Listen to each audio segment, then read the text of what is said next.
I've got blue souls, cause I'm way gone, trying to find my way back home. Count my bones as in desert crumbs spoon. I'm gonna turn all of my stones. Rock bottom make a man and some pressure make a gemstone. Trying to put $1 to my name like Creflo. Ninja boy, late to the game, it's in the blood flow. And I'm from the south, it's thick skin and tough bone. Big attitude through big lips with gusto. Trust no kings, that's why they tried to crush souls. But it's IGBO, when the dust blow, this old head be standing there. No silver, just gold. Crack notebooks on the hustle, I was born to grind.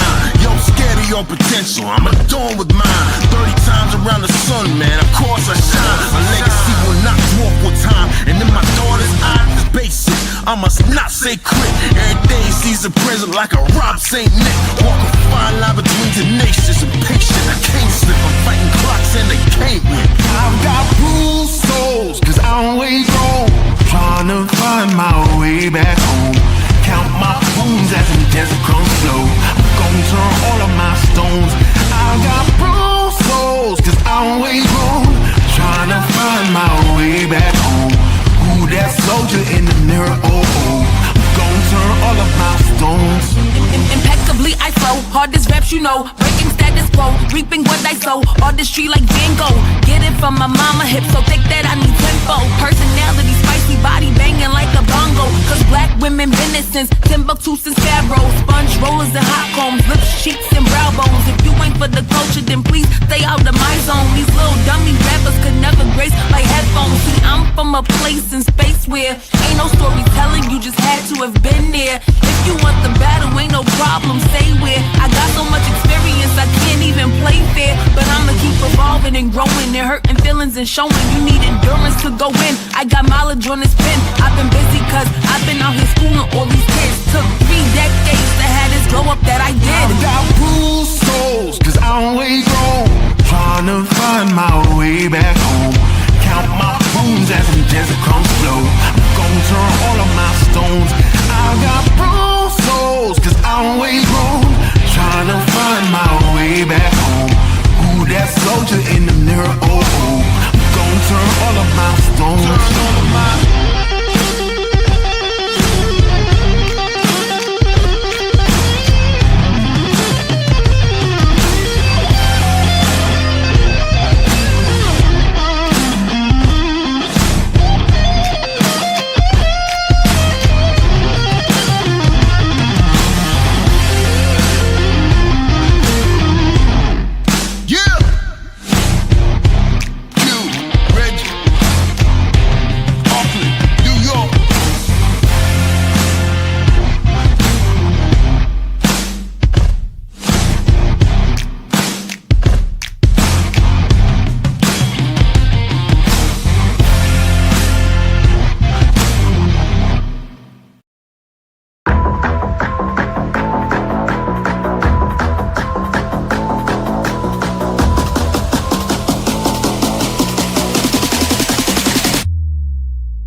shoes last night to see if he was barefoot. Is that still the case? Is he barefoot? Because I know on Facebook somebody posted a picture of these could be his shoes, or is that so he is presumed to be barefoot at this point?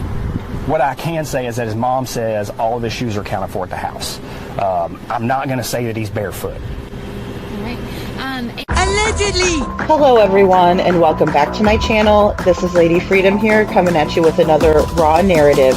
Here's a brief disclaimer for tonight's show. Let's watch. That's ignorant!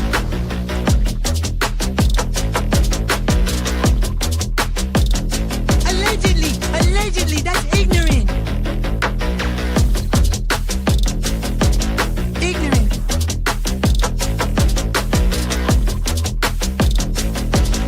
Judgment, Austin. Boy, you read my thoughts. You've got the shinin. You mean shining? Shh! You wanna get sued? Judgment, Austin. You just use that shin of yours to call me and I'll come a running.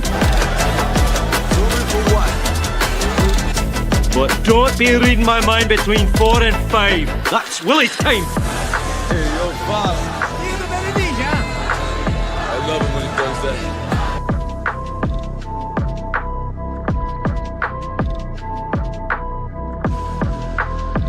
Let's watch.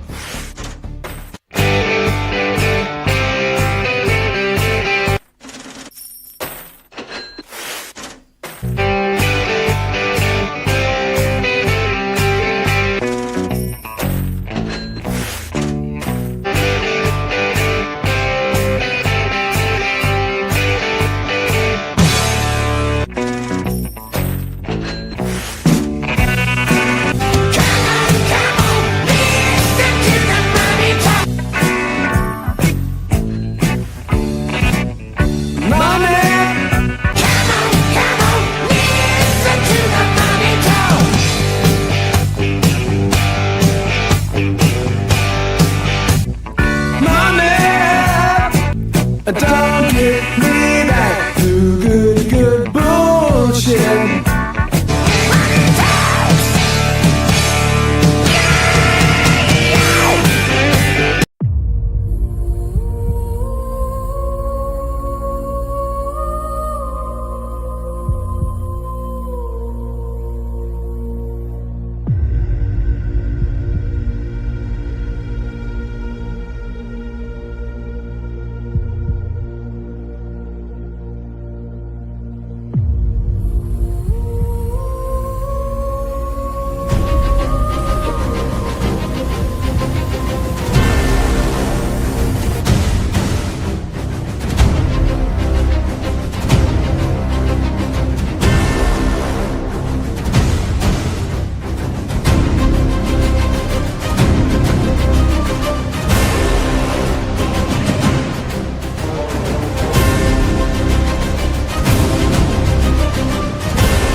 Hello everyone and welcome back to my channel. This is Lady Freedom here coming at you with another raw narrative. And it's so good to be here with you guys today. I know our show is a little bit different because usually I don't go live on Saturday mornings or Saturday afternoons, but I will today just because we need to get caught up on lives. I think just because I've been putting out a lot more videos lately, and the one that I was working on, I have a few things, but I ran out of storage, so I have to kind of deal with that part of it. But I should have another video out here really, really soon. And Sandy is here. Hey, Sandy. Yeah, and Chuchi, I don't think she'll be here today. I don't think. But it's good to see all of you guys. And Lisa is here, and also Dawn Emery's here. Good to see you, Dawn and Tracy. Hello, Tracy. Thanks, Runs with Scissors. Yeah, I need to get a newer intro though, because that one's kind of old, but I still like it, and I like all the pictures and things like that that I put in there. So, thank you. Thanks, Friends with Scissors. And Gina, hey Gina, and also Deanna is here. Good to see you. Thank you for being here, guys. And hey, Valley Gal, good to see you. And thank you for the green hearts, guys. Really appreciate that. So, at night, intelligence put out some sort of, I don't know what to even call it. That's terrible. I know. I don't know what to call it, but we'll pull it up and talk a little bit about it, because I know that on Easter or around Easter they put up a bunch of posts and things about Sebastian. So hopefully, um, they're getting somewhere. But they were talking about something. Um, about Long Hollow Pike, if anybody has any information, um, I mean, I don't know what to think of it, guys. I'm going to be honest, but apparently they're looking for more footage. They're looking for all kinds of stuff. So let's see. Let me pull it up here, because I did share it out. And they included in some maps for us. Let's see. Yeah, I saw this on War Eagle. New possible lead is what it came in as. So just bear with me here. Hey, Chuchi, there's Chuchi. I found CP's wife number 6. Her name is Donna McGlenn. Okay. She a looker? No, I'm just kidding. Jeez. They said he and the content creator. Yeah, I know. They said he, and they also said like the KILL word, right? I'm like, what the hell is that about? We urgently request the public's assistance with any material in the vicinity of Long Hollow Pike, Hendersonville, Tennessee. Please contact Dog the Bounty Hunters team by text or phone. If you have firsthand information, indicate this in your message and include your contact details for verification within 48 hours. So that's what we have there. And here's a picture of the, layout of the land, so to speak. So you got Shekel Island Church, right? And this is the Long Hollow Pike right here. So they have, I don't know, 5 different locations. If you lived, worked, or owned property on 3200, 3300, 34, 35, 3600 block of Long Hollow Pike in Hendersonville, Tennessee, between February 23rd. So they're wanting to go back to the 23rd through June 1st. Submit and review any footage. So I don't know what they're exactly looking for. But here's some more pin drops of the location. I don't know. What do you guys think? I need some help on this one. I don't even know what to tell you guys or how to navigate this. Is anybody Bueller? Just kidding. Hey, Bo. Good to see you, Bo. Yeah. So I'm at a loss. She is never standing for Chris on Facebook. Never ending standing up for Chris. Oh, okay. She must be getting something. Sandy's a little something. I don't know. What does she look like? I need a picture. I need some more context. I need some more context on all of this. Let's be honest. I don't know what to think either. And what was the next post? Did I put, or was it in here? Hold on, no. Let me read it. Crap. I'm not very organized. Let's just say that today. I was all over the place just right before I came up. So let's see.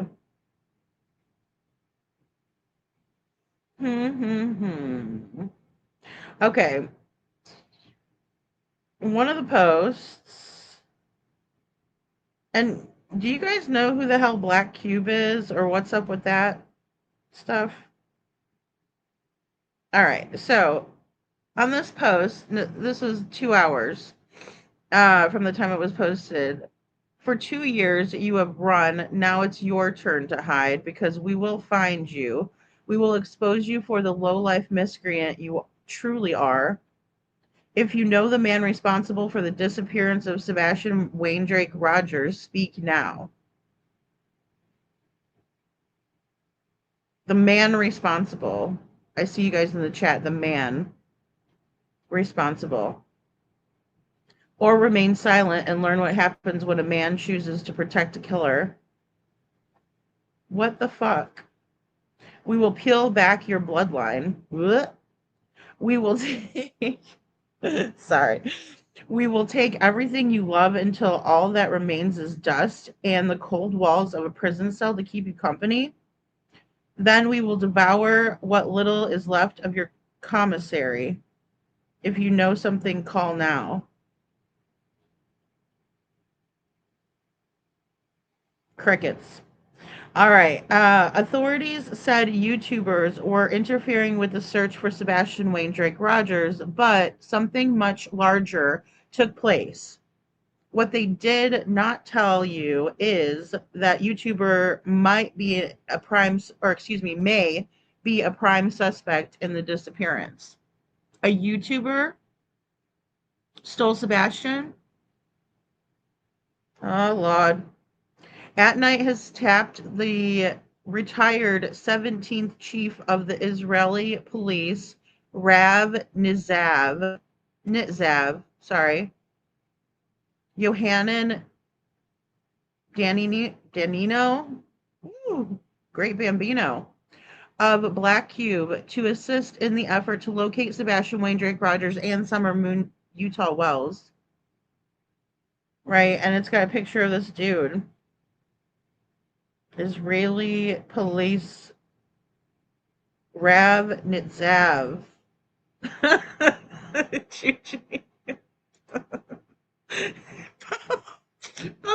I don't think so. All right. I mean, look, I've not had enough coffee for this. Okay, so I'm just gonna need a little help. Yeah, Black Cube. Who the hell is that? I haven't had time to research any of this. I don't stay up on the up and up about, Israeli police officers. I have enough on my hands dealing with all these other freaking snuggle struggle sheriffs and all these. You just can't. Are you guys lost as me? Oh, come on. I need your help. Holy cow, help me out. Throw me a freaking bone here. Holy cow. I have a feeling some YouTubers know things. Oh, definitely, Lisa. Oh, for sure.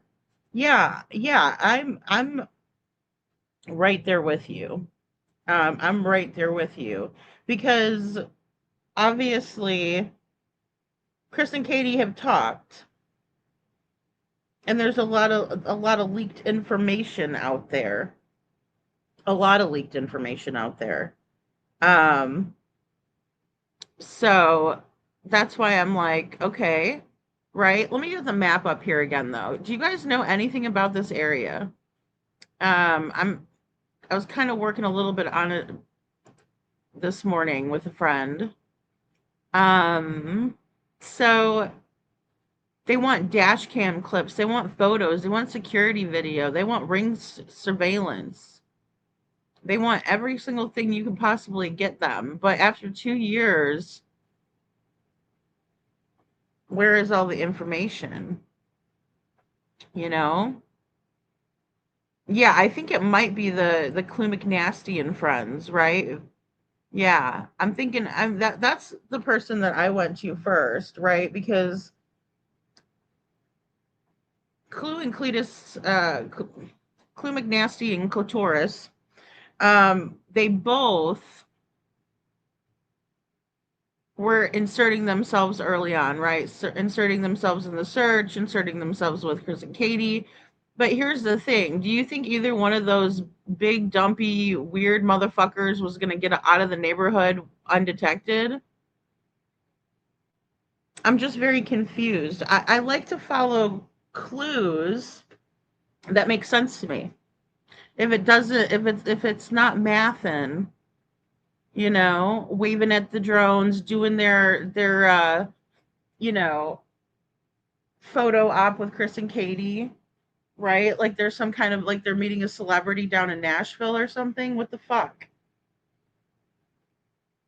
The good old boys club.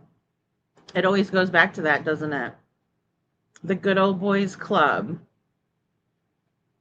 Interesting.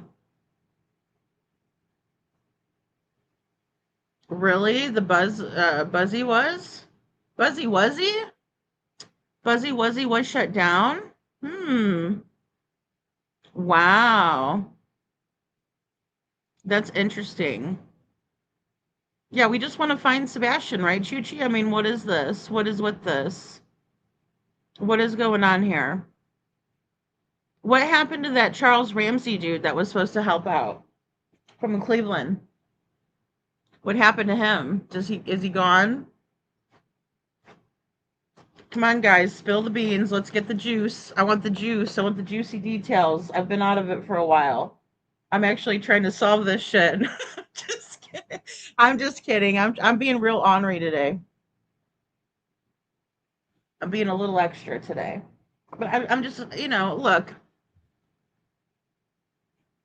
If you ever met Seth, you ever, sat next to him or talked to him for a little bit, shook his hand, you'd realize that this shit is not helping. I'm just going to put it out there. Like, at night intelligence, where you at? Let's get some search teams going. You got locals, a bunch of us women, right? We're so fucking tough. I'm going to tell you how tough women are. I look at someone like Landon Hoyt, right? I know she went by Bullard before. And I see her get up there, and she is just strong as steel, right? Unwavering, tough. And then I see all these women going out into them woods, searching for Sebastian. Where are the men at? When do they decide that they're gonna lend a helping hand? Because this is fucking ridiculous. I hate the fucking riddles. You know what? If I wanted to play a game of Clue, I'd bust out the fucking game of Clue, right? With the little people who did it, and the match, the candlestick and the study. I mean, what the fuck? I'm sorry, guys. This is just too much. What's going on here? What's going on? What's really happening here? I thought they were going to release a bunch of information and they never did.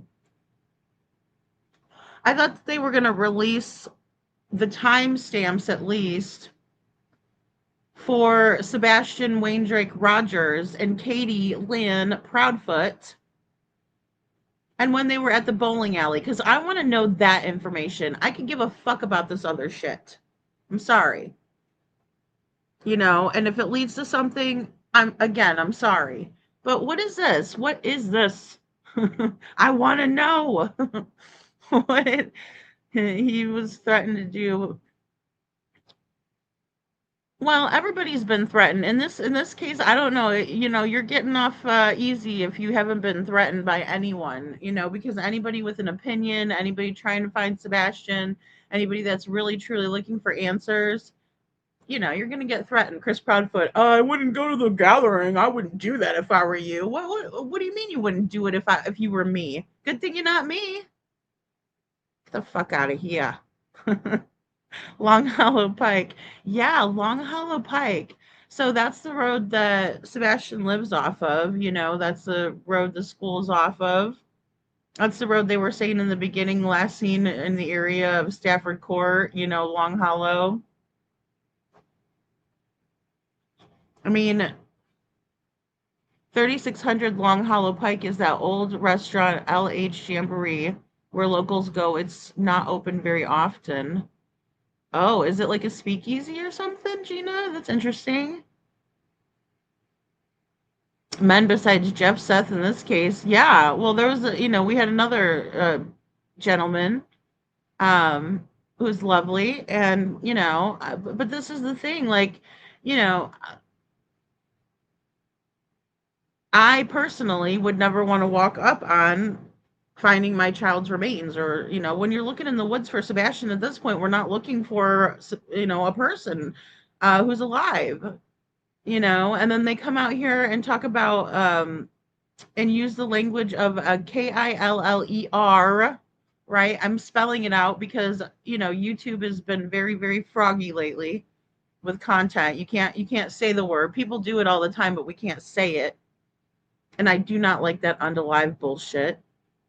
So, I'll spell it like we're in kindergarten, right? But yeah, Jeff needs people to help him lift up this shit, this debris, and these spots that Jen's has as hot spots. And I think, why doesn't any of the firefighters from the area volunteer? How come we can't get anyone to help? What's the deal? I mean, where's these big burly motherfuckers that can pick some shit up for us? That's all we need. But if we're willing to get out there and search, right, in an area that's, maybe not the best conditions, then why can't they? They're the ones that are trained to do this kind of stuff. Where are Chris and Katie's friends from the Navy? Where are they at? They never came to the house to offer anything. I find that interesting when we look at Gannon Stauch's case, and the very night that he is going back and forth to the police station, which is the very next day after his son was reported missing, all of them were out there, right? His what do they call him? I'm sorry, I'm going to say it wrong probably. His battalion, his company, whatever the frig they call it, were out there. Because that's what military folks do. They don't just sit there and be like, oh, I'm sorry, condolences. No. They show up, they get boots on the ground, and they try to help, right? No man left behind, no little man, little boy, young man. Sebastian is a young man. Sebastian's 15 when he went missing. What about him? You gonna leave him hanging? Where you guys at? It's piss poor. It really is. Hey, Holly. That's right. Bo. Bo says, don't you piss us women off. Oh, wait, it's too late. Right? I mean, here's the thing. If we're willing to get out there and do it, why can't they? Why not? And especially if we're saying, hey, we need help, you would think that they'd be raising their hand. Oh, yeah, I'll help you guys out, right? We're all over 40 guys that are out there. Where's the young people? We need some help from the young people. I know. I don't understand that either. I don't understand why they're not showing up and showing out for this, So I wish I would have been able to meet Car Guy. I did not meet Mr. and Mrs. Car Guy while I was there, Deanna. But yeah, they also do. Silvers goes out, and so does Car Guy.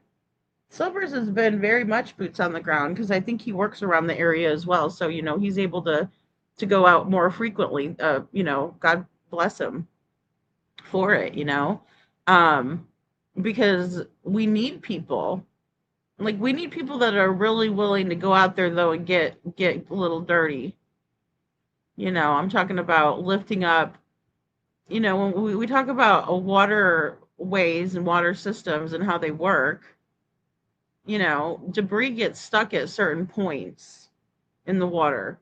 So if we're focusing in on a water search and say, you know, one of the creeks or the rivers around, there's going to be certain points, like for example, in Riley Strain's case, that's why they were burping the dam, because they figured if anything or anyone got stuck up underneath the dam or within the dam system, um, if they burp it, then it'll push that debris outward, right? And then it'll be more visible. And so that's what they did. But, you know, like clockwork, Riley was found. Really like clockwork. I'm here to tell you, because I was following that case very closely, and I was following what would happen to somebody if they did fall in at point A. Where would they end up? If they fall into the Cumberland, right near the strip, right near downtown Nashville, right there, where would he end up coming up, right? Because you know, there's places where maybe he could have made it onto the shore or something, but other than that, what, you know, if say he's deceased, where would he come up? 10 days later, he was exactly where he was supposed to be, where he would have been. We also followed Riley on camera. We also saw Riley going on camera to each place that he went to. Again, like clockwork. Like clockwork. Yeah, Chuchi, that's what I'm talking about. These are real cases with real families and lost ones, not frickin' June's Journey, where we have to find the objects, or Nancy Drew, where we have to solve the mystery. Shaking my head, Sumner County Sheriffs, do your frickin' job. I mean, you know, what is this? I feel like it's like it's a joke to some people. I do. I feel like it's a joke, and then I make a joke of it, right? I got to poke fun at it, but it's really, you know, infuriating. Sandy, I'll tell you what, I did a lot of research on that, because you know, like even in Missouri, there's like the caves, the different cave systems and stuff. That's where people would go down and party and have speakeasies. I always got to find out where that party's at, Sandy. And Gina says it's a meat and 3 mom and pops. Oh, okay. Oh, cool. It's meat and 3 mom and pops. Okay. I know there's that little restaurant right off of Stop 30. I forget what it's called now. Jake's or something. Isn't that what it's called? Jake's? Maybe I got it wrong. You know? Okay, country music and meat. Oh, okay. Well, I'm down for that. Hey, busy mama. So, interesting. Yeah, the grain of salt. I have to take some of it with a grain of salt. I need more information. You know, I get it's not like they're being, you know, not straightforward with what they're asking for. They're, you know, they're review and submit any footage and images from the area, right? But I mean, are they looking for a vehicle? Are they looking for someone on foot? Um, you know, I see people in the comments are talking about, you know, maybe Clue and Cletus, right? Um, let's see. Seth, I got you. Seth, and then they said he's 16, yo. Guys, can we get Sebastian's age correctly? Can we get this? Can we get at least the information about Sebastian? Can that be at least, you know, accurate, please? Um Seth, he says, Sebastian is currently 17 years old. Oh, Seth. My goodness, bud. Hello, Groot. Good to see you. Hey, Groot. Hey, I enjoyed our conversation on Discord. And I'm sorry, I fell asleep. I did fall asleep last night. I was exhausted after my live. I don't know what was my deal, but I was like, I was tired. Um, Yeah. Oh, yeah. Sandy says, "Oh my, OMG, I always thought that about Seth, what he would do if he found him in the woods and we sent love, strength, and prayers, Seth." Yeah, I mean, and that's the thing, like, we need to be out there looking ourselves, right? I mean, I just don't expect him to be going out there like that. I don't. I don't. That's where we need to come together and lift each other up, and be of service to each other. I never imagined the cops wouldn't help with the missing persons case. I mean, Holly, it's crazy because I went back and forth with it. I'm like, am I being too hard on them? Am I being ridiculous? Am I wrong? Because it's like, it's not that I'm in fear of being wrong. I'm going to be wrong. I know that. That's like a given. But what it really comes down to is the fact that they're just not doing much of anything, and they really didn't do what they were supposed to do to begin with, and this is what the result is. And that's what's really frustrating, so yeah, he's busy putting out them signs. Exactly, Gina, exactly. Yes, busy mama, I know. We're ready to search, right? We're ready. um But why? What's up? What's going on with that? How come we can't get a couple of off-duty police officers that are willing to come out there, right? Like, just the ones that really care. I know you guys are out there, so where are you guys at for Sebastian? Are you afraid that if you help us out that someone's going to get upset with you? Because that really is really screwed up, and something that I don't like to entertain particularly. Because, yeah, yeah, that's the only thing that I can think of why they wouldn't. Even some of these young guys are like cadets or whatever the hell they call them. Where are the cadets? We need some cadets out here, you know? And what are they talking about? One man. What are they talking about? YouTuber, right? Some YouTuber man? A YouTuber? For what? Why would a YouTuber want anything to do with taking Sebastian Rogers? What is the purpose? What is the motive?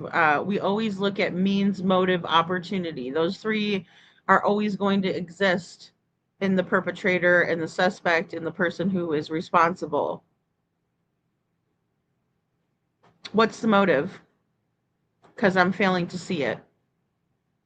And why are they bringing all these zany characters?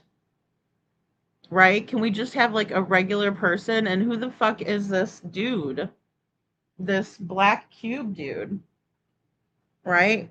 Because I thought we had a guy, Charles Ramsey, that was going to be, doing something and taking away from Sebastian's gathering of voices. Where was he at? Why didn't he come to the gathering?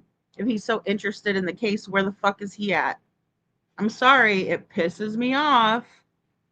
Why are they not showing us where they looked? You would think that they would love to stuff it in our faces, but they can't. Yeah, really. Well, I know they have the Sartopo up and running, and they were working off of that, right? Which, you download the app, and then it tracks your search and it puts it into the large search. So say you, I, Sandy, Holly, and Busy Mama, we all had the apps. Like, if we searched, our search would be loaded into Sartopo and it would be logged on the map, right, as where we searched. With all of this technology, where is that? And once they get this camera footage, what are they going to do about it? Where's the boots on the ground? How come Charles Ramsey wasn't out there with us pulling up debris and trying to figure out if heaven forbid, Sebastian ended up at one of those points in the river? Right? Go get yourself some muck boots, right? Get out there and help. What are you waiting for? You just want to you want to get some notoriety off of a young man that you keep saying is 16 years old. He's 17. He had a birthday back in December. His birthday is 6 days after mine. I mean, Holly, I'm not trying to be a bitch, right? I know I always have to be the one to run my mouth, don't I? I always got to be the one, you know? Oh, thank you, Gina. Let me take a look. Let me take a look. Aw, Deanna says my oldest grandson turned 29 a few days ago. I remember him being like 5, like it was yet being 5 like it was yesterday. Oh, that's so sweet. I know, right? I know.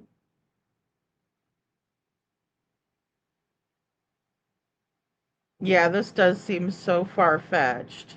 So Hendersonville, Tennessee, April 11th, 2026, At Night Creative Intelligence, part of the One World Alliance, is issuing a renewed public appeal for information in the Sebastian Wayne Drake Rogers search effort. What search effort? Have you guys been out there boots on the ground ever? Hey, Pebbles. Boots on the ground ever. Have I seen anyone with their boots on the ground? I'm going to do a song about that for AI. Linda Nunley, good to see ya. Oh, the church. That's right. Well, there's a couple of churches if I'm recalling. Hey, Kiki. What's up, girl? What happened to the bowling alley footage and even the rest of the Texas Roadhouse? Yeah, I'm a little, perturbed, a little perplexed why they came in and told me that in my chat the one night.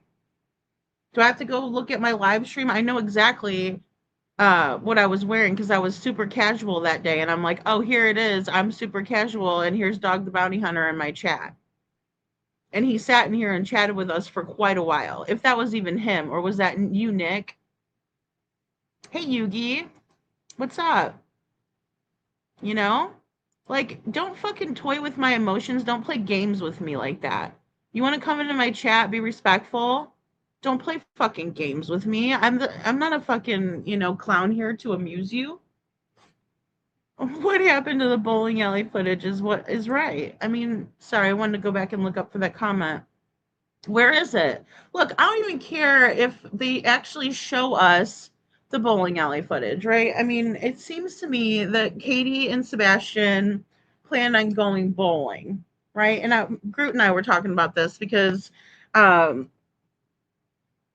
Groot, if you don't mind, I'd like to read some of what we were talking about. But here's the thing. We have Katie and Sebastian who decided they're gonna go bowling, right? So they go to Strike and Spare, but they realize that it's too busy. There's too many people are wanting to bowl, and so they're not able to do what they were planning on doing. Now, with that, it concerns me because of the fact that Sebastian is autistic. And a lot of times when people are on the spectrum and there is something that they're supposed to be doing, right? Like there's a plan, there's a routine.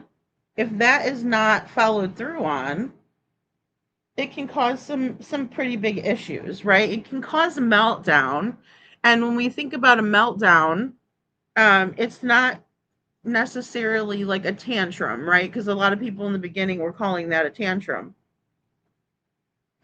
It's not a temper tantrum. It's not due to anger. It's not due to being pissed off. It's due to frustration, and it's more to do with the stress, right? It's super stressful on the person because their expectations were not met, their routine was not met, and their routine is very, very important and a lot of times very rigid. So if Sebastian was thinking, hey, I'm going to bowl, and that didn't happen, it can be hard for him to come to terms with it, right? And it can be hard for him to accept the fact that that's not going to happen. even though that was the expectation. So with that being said, I get it. They were supposed to go, they didn't get to. And so I'm more interested in that. And I'm more interested in what time this all transpired. Did they get to the bowling alley and they get to the, did they get to the bowling alley? They figure out, okay, we can't bowl. And then they went where? Straight to the Texas Roadhouse, or where did they go next? Because obviously, if you're planning on going bowling and then to dinner, you might show up at the bowling alley at like 3 o'clock, right? So you could bowl for a couple hours and then head out to dinner. Dinner is at 5 or 6 o'clock, right? I mean, for most of us, some of us are late eaters, some of us are early birds. Okay, fine. But between the hours of, about 4:30 to 6:30, that's dinner time to me. I don't know. Am I screwed up? Do I have that wrong? Because usually dinner's at like 6, you know. Lunch is at noon, breakfast, whatever. Did they go to lunch? Did they eat lunch? Because it doesn't seem like they ate lunch. According to Katie, they had a fun breakfast of spaghetti pancakes, and then they went to BJ's, right, where he had a colossal popcorn. What about lunch? Because popcorn isn't lunch. So did you go home and you fixed them a sandwich, Katie, or what? Because after they got home from BJ's, they said that they went home to unload some of the snacks because he's 15 in snacks, right? A bunch of bullshit. So what was it? What happened here? Because that's what I'm interested in. And when you come in here and you say that you're going to drop some information soon, and then you never do, I am left with a bunch of beautiful viewers. I love you guys. It's not your fault. But you guys are asking, Lady Freedom, where's this footage at? Like, I don't know. This fucking Yahoo comes in here acting a fool. Where is it, dog? Why did you do that? Yep, I'm calling you out today because I don't like that crap. I'm not a fool, Please, spare me.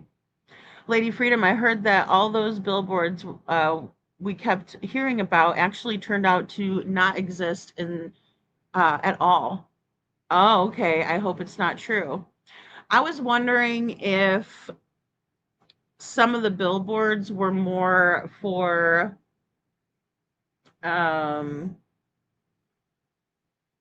how do I say it? Like a scare tactic, right? I think the one that was outside of the Phillies, do I still have that back here? Let me look and see if I still have that. Now, I think the billboards are helpful. Yeah, here it is. Now, I think there we go, Citizens Bank Park. I think that one was running. I mean, that looks like it's real. I mean, I guess they could. Look, we can make anything look like anything.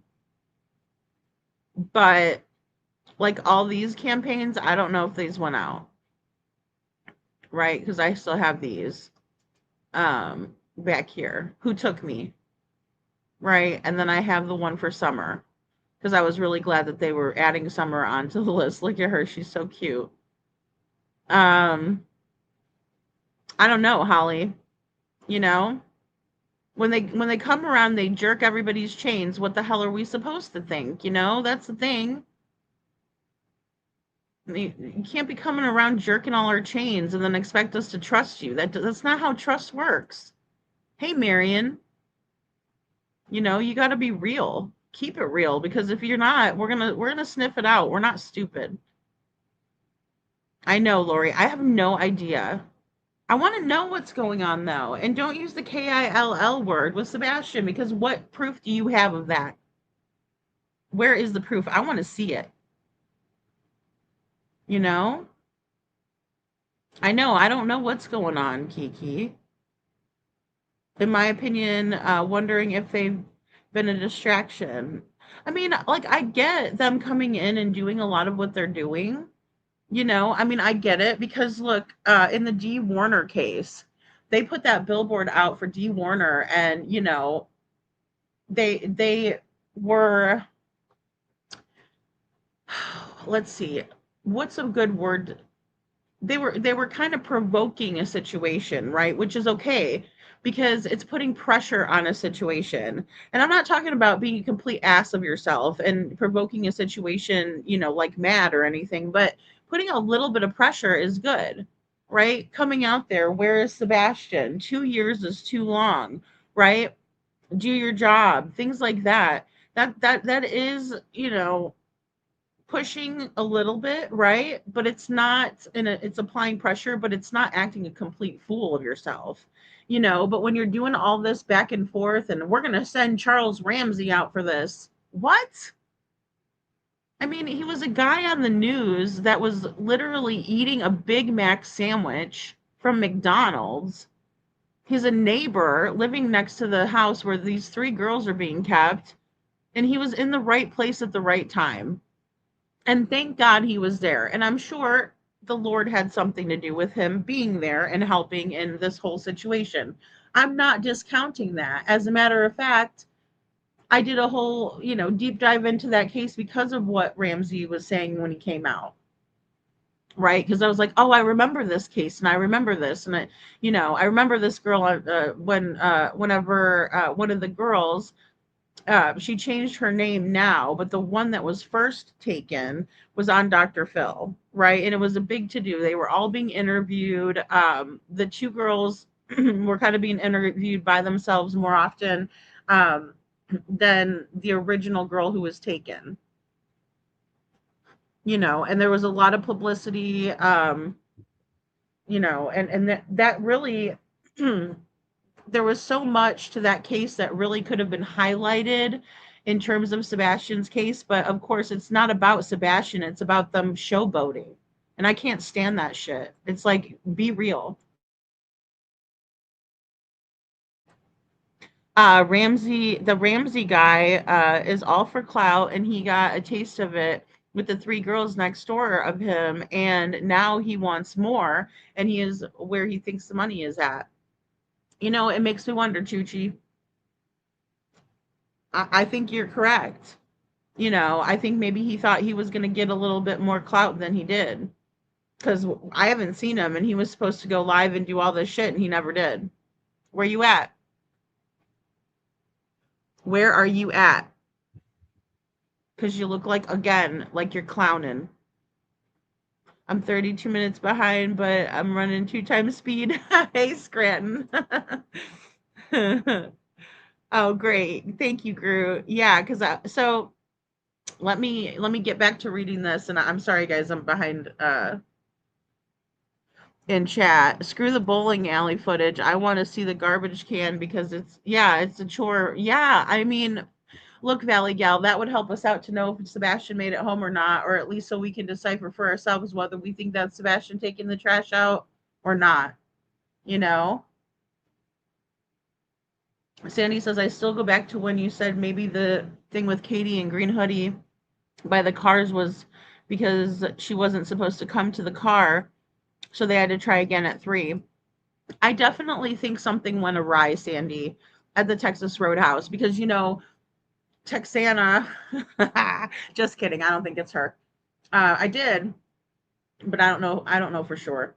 So either way, when she's walking away from Katie, she's like going like, yeah, like pushing her hands away, and it seemed like Katie was upset. Now, if somebody's just, walking in between your car and someone else's and you come out of a restaurant, it's not going to like tick you off. You're not going to be mad at that person. If anything, she looked like she was an elder to Katie. And I would think if Katie had any fucking manners, she would have said, here, ma'am, come on through, right? This is my car. We're just trying to get to our car. Something to that effect. No, there was some kind of commotion between the Green Hoodie and Katie, right? And the Green Hoodie wasn't having it. She wasn't impressed with Miss Queen of Sheba and her steak, right? And her potatoes and her fucking dramatic ass fork. No, she wasn't impressed. Neither am I. Right? So what happened? What did they pass between each other? Because it definitely looks like something was passed between each other. Was it a phone? Was it some kind of substance? What was it? He says there's a proven video, lady, the other day that shows activity during the time KP was at the Texas Roadhouse or on her way, per se, in the cemetery. Really? What was it, Kiki? Do you want to come up? If you want to come up, just let me know. I'll drop a link. A proven video. What did they do? Give it to Mob Crew or something? And I also brought up the people that took the mattress pad. I saw that too, Gina. I saw that too. Well, we all friggin' know who had it. Charlie Briley had it in the back of his truck. And we know who found it. We know who found the mattress pad. It was TL and Aaron. They were out searching. You know, some of these local people, and again, TL, a woman, Aaron, a woman, out there searching. And then you got old Charlie Briley just taking money and stealing money, and then now he's nowhere to be found. The hell is Charlie Briley? Put an APB out on that motherfucker. Sorry, I just, you know, what the fudge? I want to see that body cam footage from the morning. That's right, Chuchi. I want to see that body cam footage from that morning. I want the calls that went in that morning. Say Sebastian is missing. I want the interrogation footage. Right? Were they even ever brought down to the sheriff's office to speak to them? Do they have rooms for people like that? Do they investigate? Right? Because I mean, that's day one. You go in there, right? And you ask them the questions. And then you ask them questions that are the same questions but worded differently to see if what kind of an answer you get, and you evaluate that. You know? Marion says I eat between 5 and 6. Yeah, so I mean, Marion, if you and I were deciding to go bowling, you and I eat about the same time, right? Dinner. Sometimes I eat dinner really, really late, though, I can't lie. But on a normal, typical day, if I was planning for us to go do something fun with, together, Marion, I would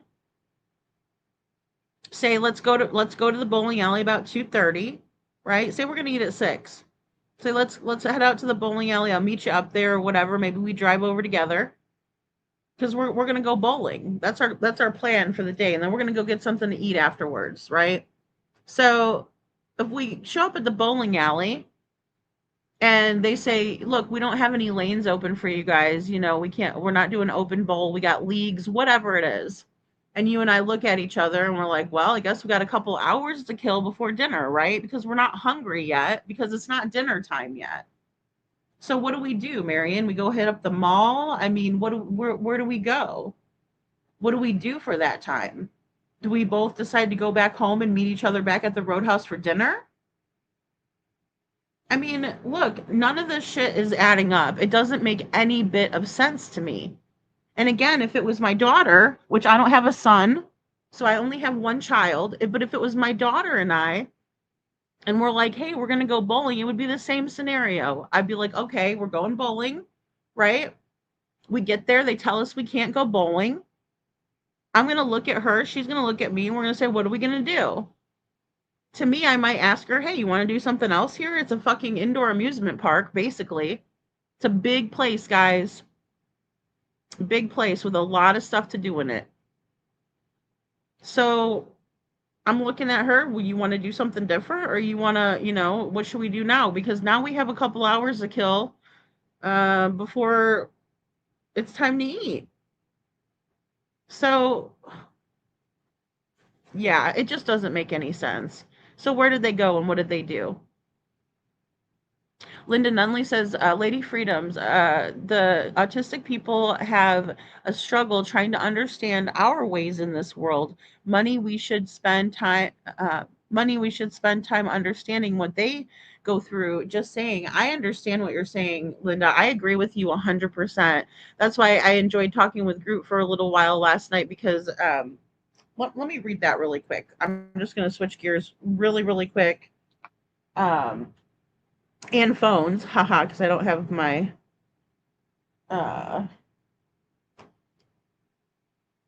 Discord on my other phone because it takes up too much room. All right, so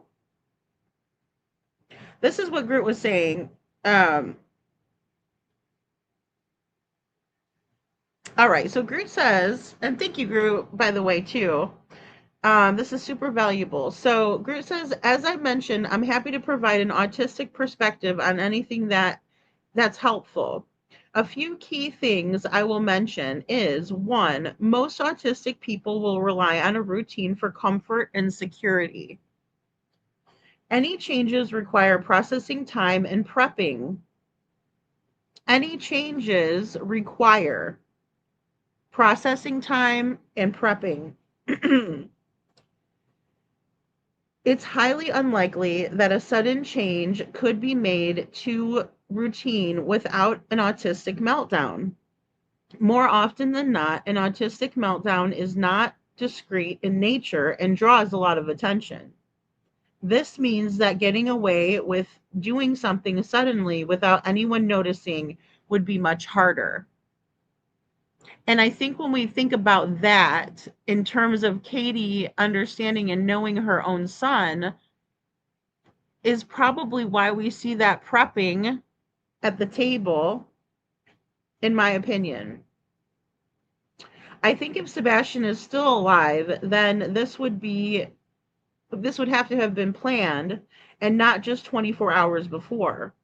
What was going to happen would have had to been explained to Sebastian in detail, probably more than once, not because of intelligence, but because of processing what was going to happen. Right? And I'm going to read that one more time. What was going to happen would have had to have been explained to Sebastian in detail, probably more than once. Right? And I think that might have been why Katie, let me take this off. I think that maybe that might have been the reason why Katie was, there we go, I'll make myself little, going in this motion like the why, right? She's at the table and she's like, why? Right next to my head, right? Or the picture that's right immediately to the right of me. Right? And she's saying why, and she's explaining it to him. You see how she's pointing at him and telling him as if she's told him before, and she's kind of sick and tired of telling him over again. I don't know that my mom would have had the patience. But she didn't like to have to tell us things multiple times. So again, he would have been told in detail more than once, not because of his intelligence, but because you would have to allow for the processing, right? Processing time for what is going to happen. To be honest, I think Sebastian knew what was going to happen. I can't guarantee this because I know I heard from a video clip somewhere prior to Sebastian going missing. Seth said something was definitely wrong when he had him and he asked him, but Sebastian wouldn't talk to him about what was going on, right? What was wrong. I've also seen Texas Roadhouse footage, which was longer, showing Sebastian leaving the table and coming back. I assumed to go to the toilet, but I've never been to the Texas Roadhouse, so I couldn't state that as a fact. And I have been there a couple times, and where Sebastian went was definitely in the direction of the bathroom, and I do believe he used the bathroom that day. So I do.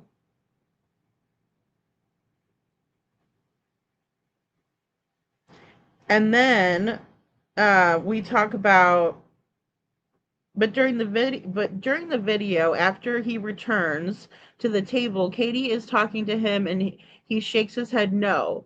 But when I zoomed in more on his face, he looked like he was potentially pleading no rather than just answering no. I agree with that. I do also notice Katie smirk at that point, which low-key makes me want to poke her in the eye. I agree. But that's besides the point. sensory overwhelm is a big thing. So whenever he went, he would have, or wherever he went, he would have needed clothes and shoes, and they couldn't just be any clothes or shoes. Again, time to prepare. That's super important, guys. Um, and then I go on to say, this is amazing information. I appreciate your perspective. I think people see Sebastian and forget that in reality he is autistic, and that this all must be considered. What do you think happened?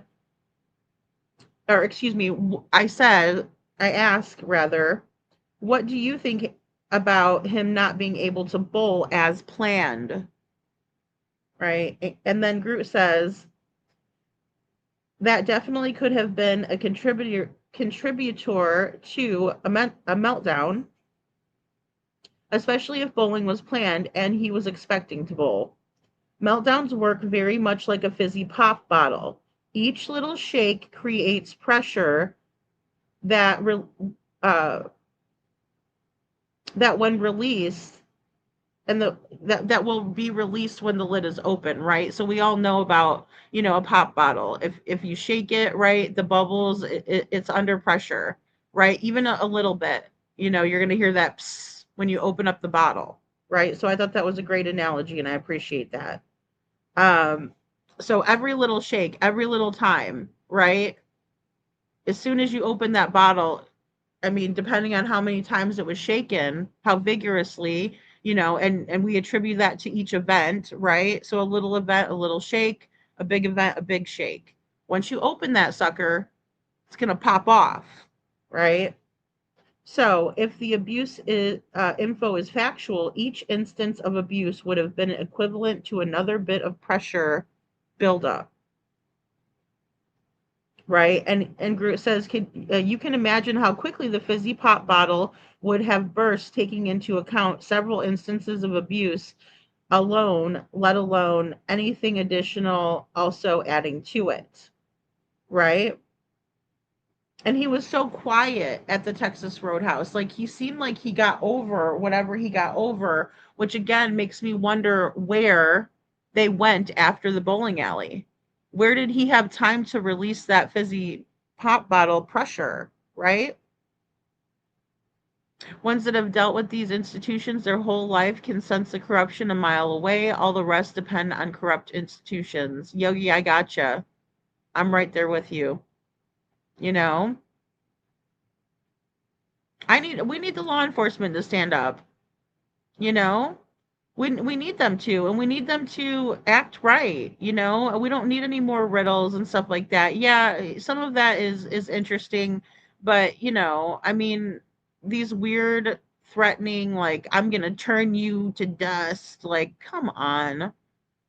Spare me again, spare me. Lori, I'm telling you what, huffing and puffing in the woods, and send me a super chat. Katie replied, the details aren't our business. I can only imagine. Oh my gosh. Oh my gosh, Gina. Marion says maybe they went to a different bowling alley. I wonder. I mean, they had to do something, you know? They had to do something, you know? Yeah, it was a plan, Pebbles. It had to have been a plan. Obviously, I don't personally know. Sebastian Groot says, so some things will have to be confirmed by Seth. This is a general autistic perspective. No, I think you're absolutely spot on. And I think that's a wonderful way um, to put it to where people can understand that, right? Because who hasn't seen a pop bottle, or who hasn't dropped their pop bottle and, oh crap, I have to wait to open it, right? Because if I open it now, it's going to explode. So Diana, hey Diana, says the pic in the upper right of K is either looking for someone or saw someone she was expecting.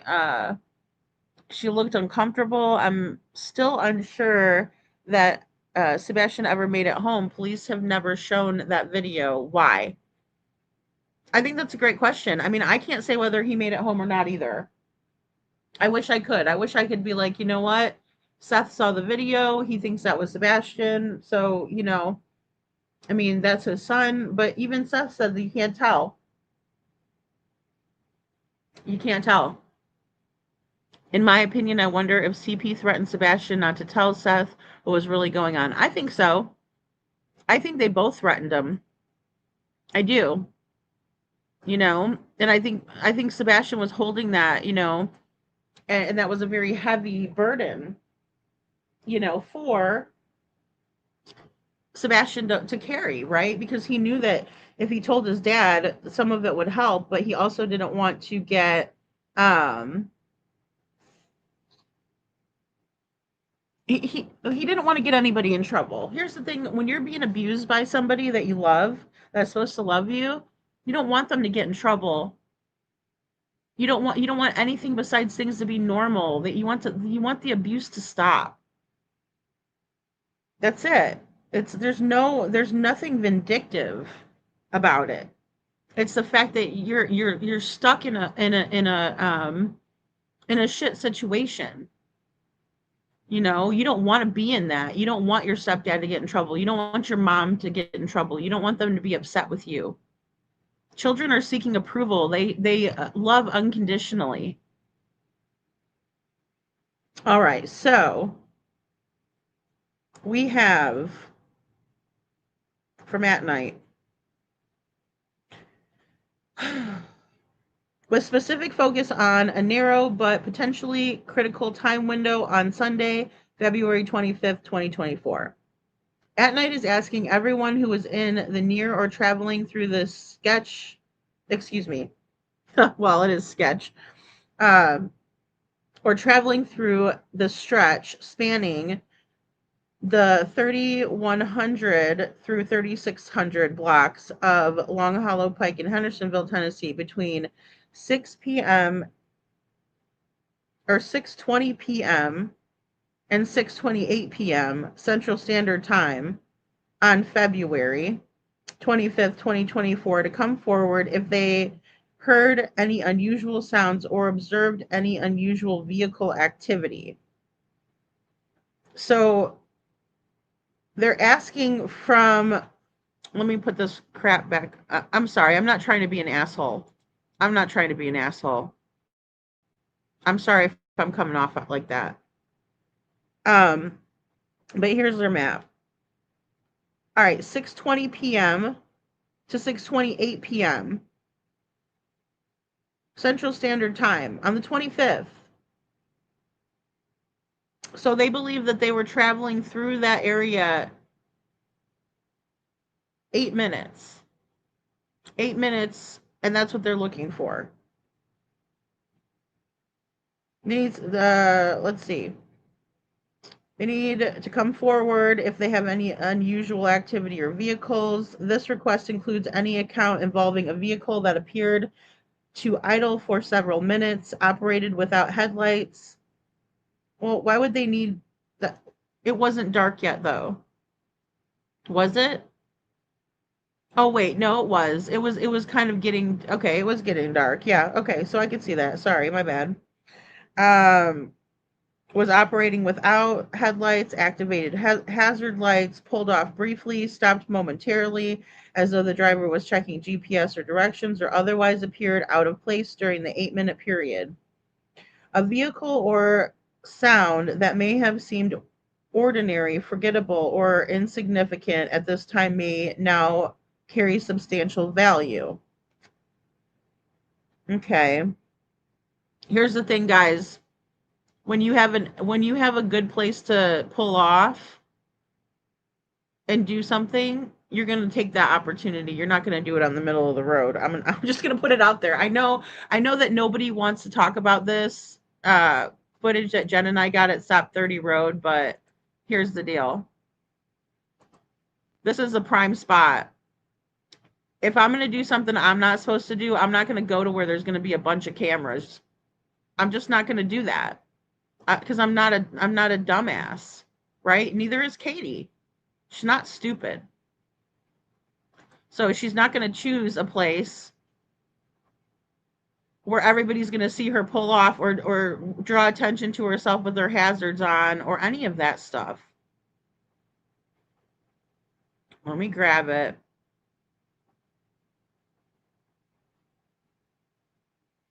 All right, that's Sebastian's birthday, so I'm a little bit too far back. That was the gathering. Just bear with me here.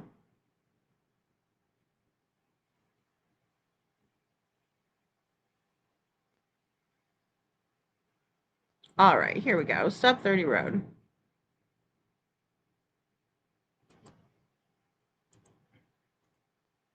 They're not going to go up to the BP gas station where there's a bunch of friggin' cameras. She's just not going to do that, guys. I'm sorry. I know I'm not trying to rain on anybody's theory or anything like that or piss anybody off, but I mean, I'm just not pleased with this at all. It's ridiculous. See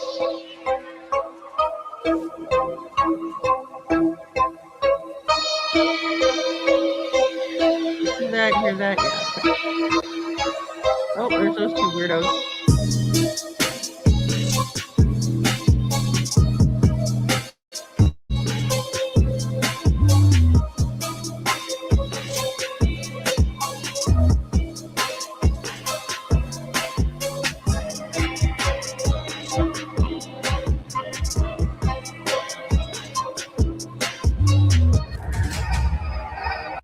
Okay, that's my drive. Okay, sorry guys. And then I wanted to read this really quick. At Night believes something potentially life-changing may have occurred within that confined 8-minute span on the section of roadway. For that reason, the organization is asking the public not to dismiss even the smallest recollection. All right, but here's the thing. Again, they're not going to do it on Long Hollow where there's nowhere to pull off. It's busy. They're just not. They're not. Okay, they're going to do it more strategic like. Okay, they just are. They're not idiots.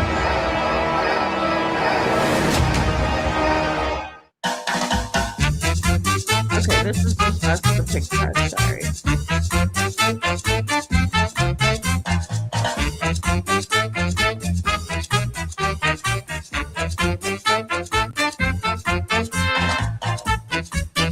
If somebody had a Ring camera, it would be all the way on their house. Okay. And everything's gated in. And I'm tired as hell from driving. You guys could probably tell. I'm like, I'm barely awake. Okay. Here we go. Let me just back this up. I completely remember this from the footage. Let me take off the sound. All right, so this is the way home from the Texas Roadhouse. Stop 30 Road is the road that we're on.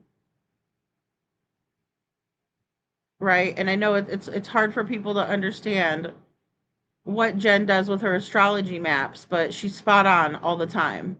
Like freaking all the time. Okay? So there's our beautiful friends. And see how long it takes us to get down that gravel? And once we're down the gravel road, this is what, I mean, look how far away it is from the road. I have to zoom all the way in. This is where they're going to do something, guys. They're not going to do something in the middle of everywhere where everybody can see them. Come on. Let's think critically about this. I don't know what At Night's putting out. I don't know what kind of fuckery they're pulling, but this is ridiculous. This is me walking my big butt down. Okay, so it's taking a, I mean, look, it's taking a minute.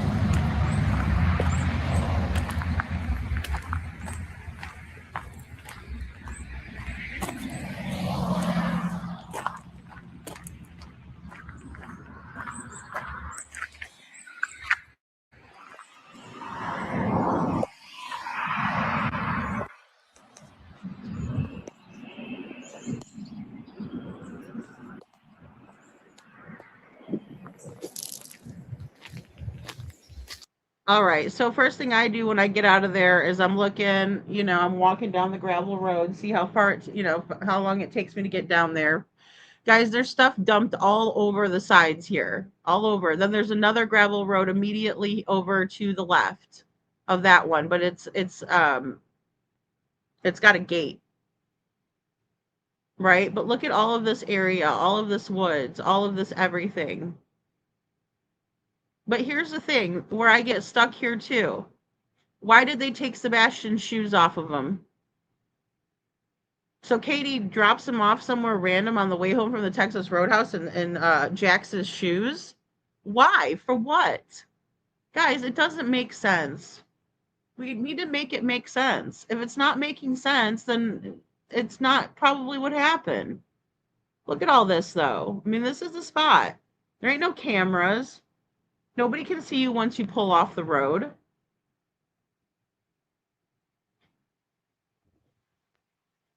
Look at all that. You can't barely get in them woods either unless you're going to get stuck by a billion picker bushes. Or whatever they're called. Yeah, it's probably pitch black over there, Pebbles. I'm telling you, like, this area is so dark. You know, I teased the hell out of Katie in the beginning because she's like, it's so dark. I'm like, everywhere's dark at night, dummy. But no, she was right. I was the dummy, you know, in that matter, because it's super dark around there. Even when I was driving in the neighborhood that night, I was driving like a granny because I couldn't halfway see shit. Look at all that, though. Nobody wants to talk about this. Nobody wants to point this out as if, you know, it's because they didn't think of it on their own. I asked Jen, you know, to take me to some spots. And this is one of the ones that we went to. Right off the bat, this is the first spot she told me about. She said if Sebastian didn't make it home, this is probably where there was a handoff. Let me show you. You know? And her, Jeff, and I were like, let's go, right? And they're showing me around, and there's all kinds of bones and shit where people are dumping carcasses. But look at all of that. And I mean, yeah, people were back through there. You could see tire tracks and whatnot, but, you know, I'm going to say that they could hide themselves very well back through here. Hey, Mark, good to see you. Mark says if this was planned, I'm thinking a pre-dug hole or water, hopefully a handoff to somebody. Yeah, I'm thinking if they did a handoff, Mark, this is the spot. They're not going to go up the road to BP where there's a whole bunch of lights and camera and action. They're not. I mean, she's not a moron. If we were dealing with a regular mom, I might say that, but she's militarily trained. She's militarily trained. And they know they don't have a big time frame to pull this mission off, yo. You know, I mean, let's be real. Oh, Katie is a real horrid, not nice mama. That's for sure.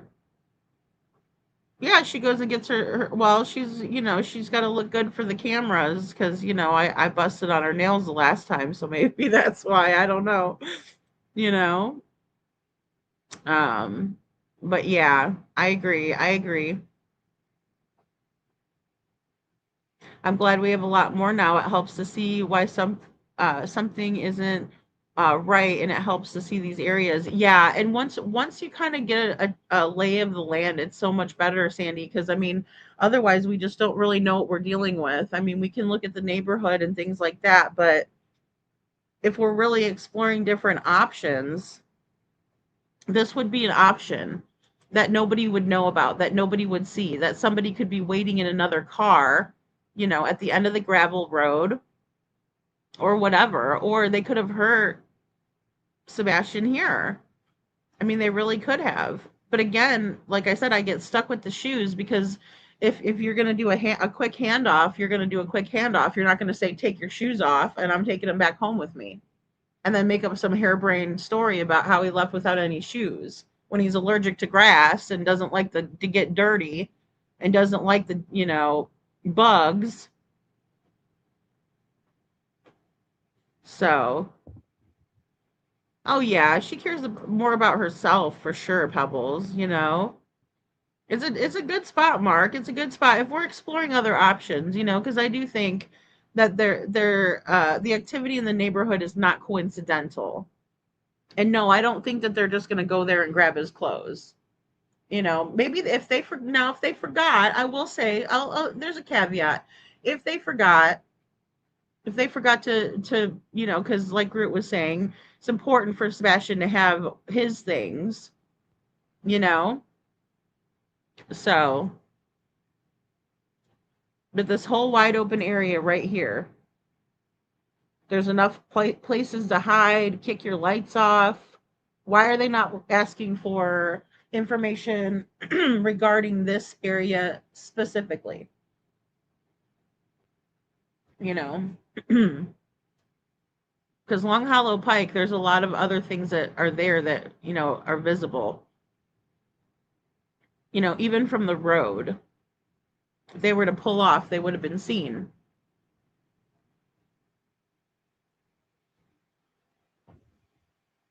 Yeah, well, and I know that even Silvers went too and went back behind in them woods, because I didn't go in the woods at all.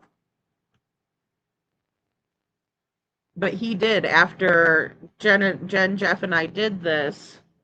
There's another video from Silvers where he went out there and looked through, you know.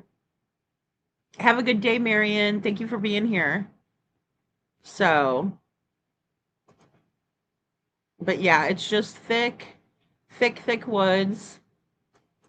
I don't know if this spot was checked thoroughly by law enforcement. I'm not sure.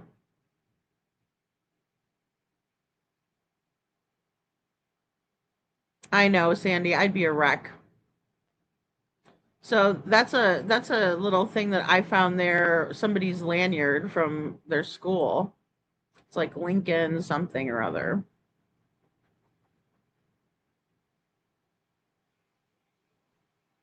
But yeah, like you can't even see the road from this point where I'm standing, around that little corner. And there's no cameras. There's no nothing.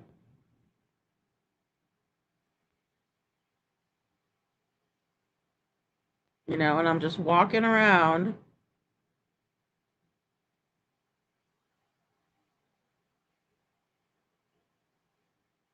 Oh, give me 1 second. Sorry, I don't have premium.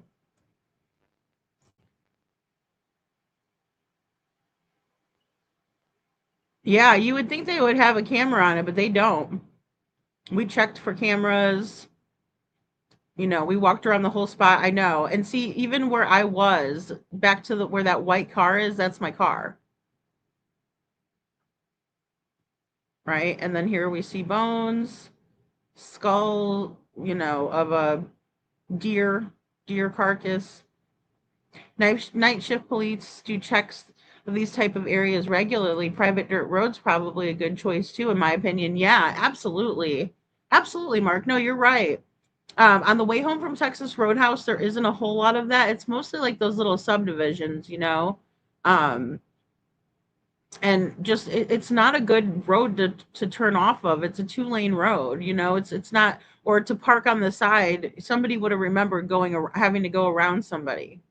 I would think that after 2 years, that wouldn't be something that we would be continuing to explore.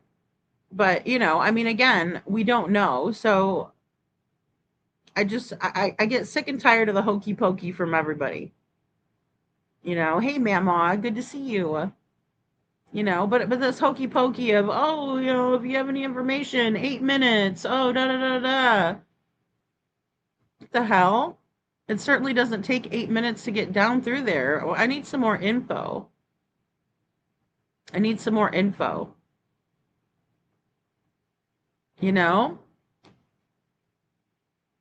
Because this isn't making any sense to me.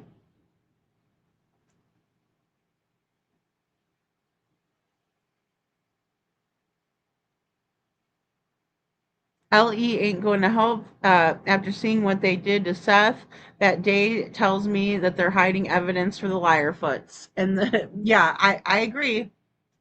Yep, and the corns. Yep, I agree, Pebbles. I know exactly what you're saying.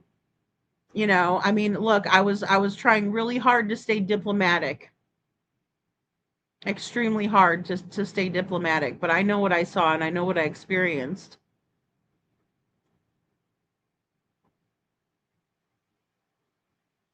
And I mean, there's all kinds of stuff just dumped back there. So it would just be a good spot where nobody would be able to see you from the road. If you just did a quick turn off, and that's not like the busiest road either, you know. Um, so, and of course that's a rental car, so if you guys try to, get my plate number or something like that, good luck. Um, but yeah, I mean, this is that area right there. That would be a prime spot.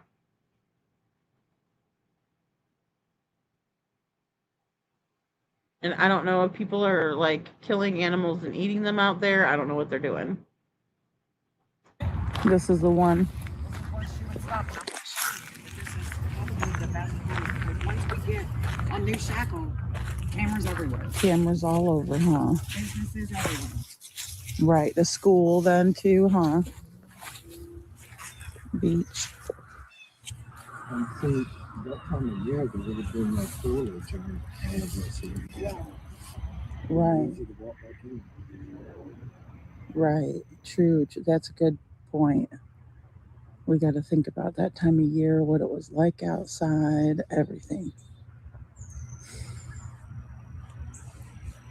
It's a very bizarre place, and especially with all the phones they could hide out.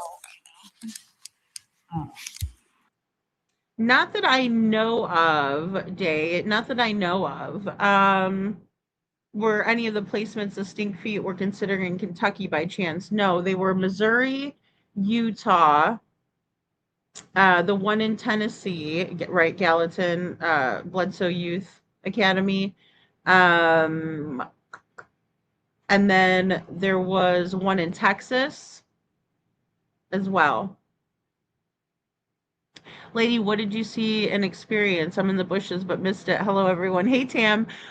So when we went to the Gathering of Voices, there was just a bunch of bull crap going on, right? With the officers. Like one they didn't come out, right? They decided they weren't going to come out and speak with anyone, right? The news was there. They declined excuse me, they declined interviews. Let me put myself somewhere small. Sorry guys. Let me just make myself little, because I mean, I'm not the one that we should be looking at here. All right, there we go. I'm not the one that's missing. I'm right here.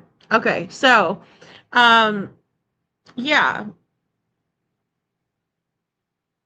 The way it was is that if we were standing, say, when I first got there, there was a parking lot. We parked over there. Jen and I saw Seth, and we went over and spoke with him, right?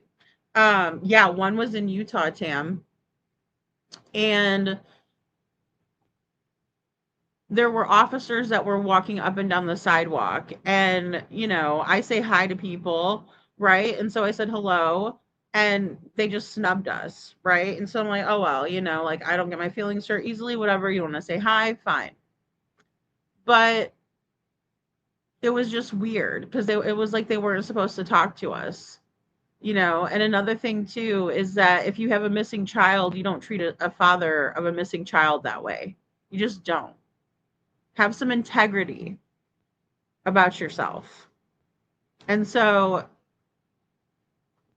they were absolutely rude. And then, of course, they were trying to incite us to get upset, right? Which, only went so far. I wouldn't put it past that there weren't following y'all toothless stalking. Oh, yeah, I know. Oh, I know. I didn't see any of those weirdos. But I think a lot of that had to do with the fact that, Clue was fired from YouTube, because she liked to have went over there whenever Seth was out there the first time and drove past him. You know, that's a good question, Mark. So would her phone show it stopped there for a moment or the vehicle? So she said she had upgraded Life 360, but you can manipulate Life 360, you know, so that's one thing that I just don't trust. Also, I would imagine that, you know, that would be seen. I would imagine it would have been. Um, you know, it just depends. I mean, here's the thing about cell towers is that they ping off of them, but they don't give an exact precise location. So if she was, say, in one area and stopped in another, it might, you know, and not far down the road. I mean, it would probably ping in the same area. So it would be hard to pinpoint that exact moment, if, you know, if that makes sense. Good afternoon, Trishy. Hey, good to see you. So I think that's interesting too. Um, you know, but that's a great question. Just to pinpoint, you know, the area and things like that. Let me see if I can't find Silver's on the scene. All right, hold on a second. Because I know Mr. Silvers went there after us. And I'm grateful for him and the locals. All right, let me see if I can find it. Next up, no. Where's Sebastian? Why? Searching the cemetery. No, it was before the cemetery. Because we did go to the cemetery too. Was it 5 months ago already?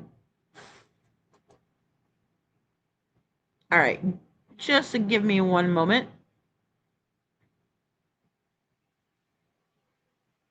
So I could look through Mr. Silver's video and make sure I'm on the right one. I think this is it, though.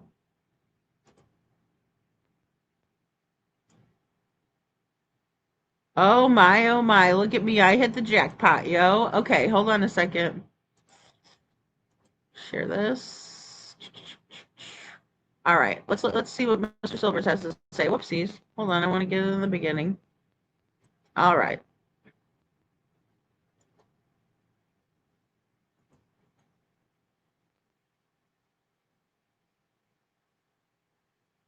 Hey, Poppy. Silver's on the scene. It is Saturday, November 1st. Saturday, November 1st. Back in Hendersonville, looking for Sebastian Rogers. All right, so Saturday, November 1st, looking for Sebastian Rogers. Got the GoPro. What you're looking at here is I'm using my new camera I just got. So this is showing me and what I'm seeing, okay, at the same time. So now I can speak, tell you what I'm going to do, and you can see where I'm at. It's Saturday, November 1st, 2025. 615 days since Sebastian Wayne Drake Rogers went missing. Say his name, Sebastian Wayne Drake Rogers. 1 year, 8 months, and 1 week ago. February 25th, 2024. Last seen on the Texas Roadhouse video. Not verified completely if that was him bringing the trash out, in my opinion. Nope. So, did he make it home? And that leads me to where I am right now. Right now, take a look. A power station.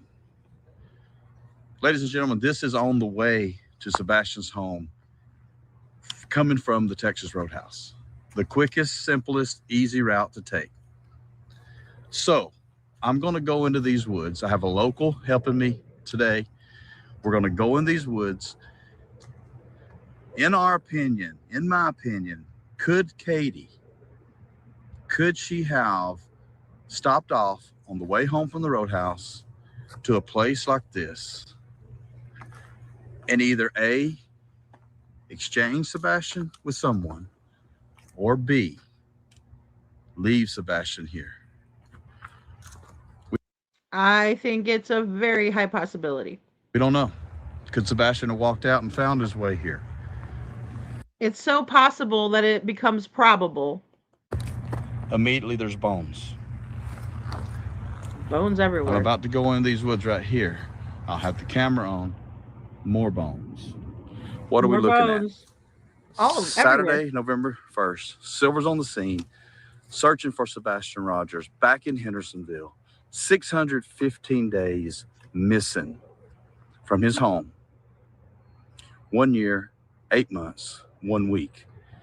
Say his name, Sebastian Wayne Drake Rogers. Come with us as we search for Sebastian. Stay tuned. More to come.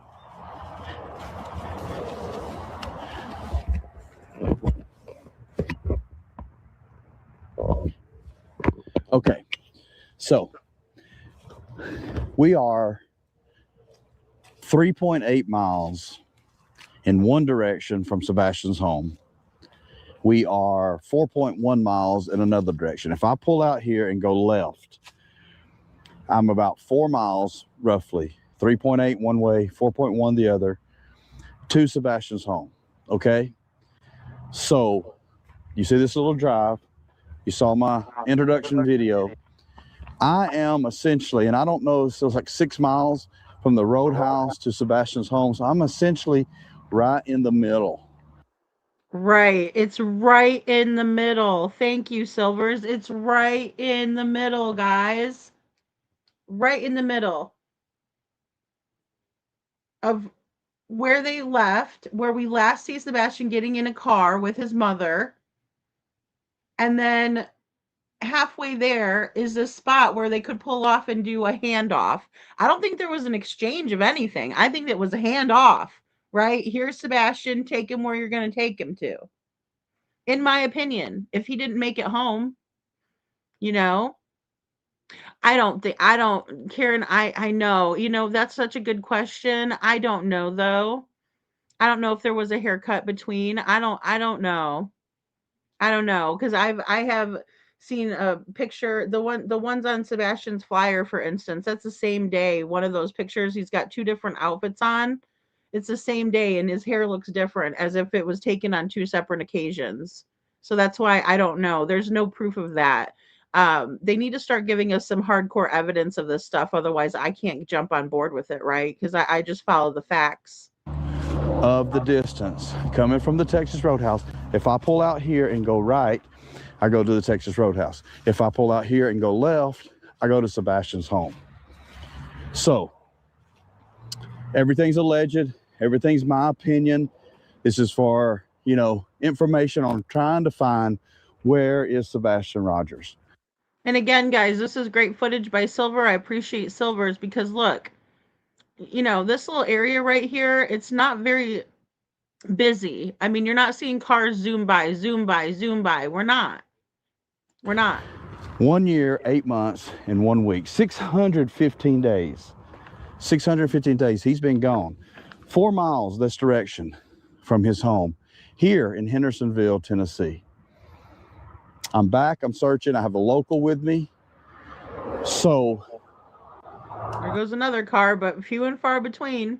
There's no trespassing. There's another one, but nothing really. Signs that we see. There's a power station right there. You can see it.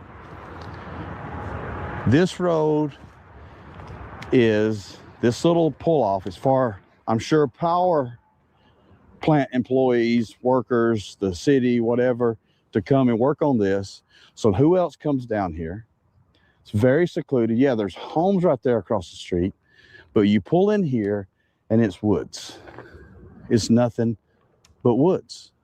Right. And when you go around that corner, it's nothing. No one can see you. So, as I do in all my videos, we're open. We don't know what happened to Sebastian. That's why we're here looking for him. Did he actually walk out on his own from his house 4 miles in that direction? Or was he brought here? No, I don't think he walked 4 miles. I know what Silvers is doing here, guys. I'm not trying to just, shit on him or anything. I'm just saying, no. Look, here's the thing. I challenge anyone who thinks Sebastian walked off without any shoes on to walk from his house without any shoes on. in any direction. Pick a direction, any direction. You're not going to get far. Weird. Was that not him taking the trash out, allegedly, to, 15 minutes from here? Imagine being able to build anything just by thinking about it. Meet Base 44. Someone stop here with him on the way home and leave him here where he's been since day one. That's why we're here. That's why we're looking. Okay, so as always, I video so everyone can come along, look, see what you see. We've already noticed a lot of bones. So far, what we've seen is deer or some type of animal bone. So we're just going to go in here. These seem to be some of the thickest woods that I've searched on the many searches for Sebastian. So right here we go. This is also, though, look at this. Animal bone. The head of some animal right there, okay? Little animal, if you see that, right? So, although it's very thick and dense, it's also, you're able to move around fairly good so far. The locals over in another spot, we're going to get together here in a minute and canvas this together. I'm just the second part of getting the video going after the introduction is, here's where we pull in and give you an idea. That's trash. It's just trash. It is just trash, right?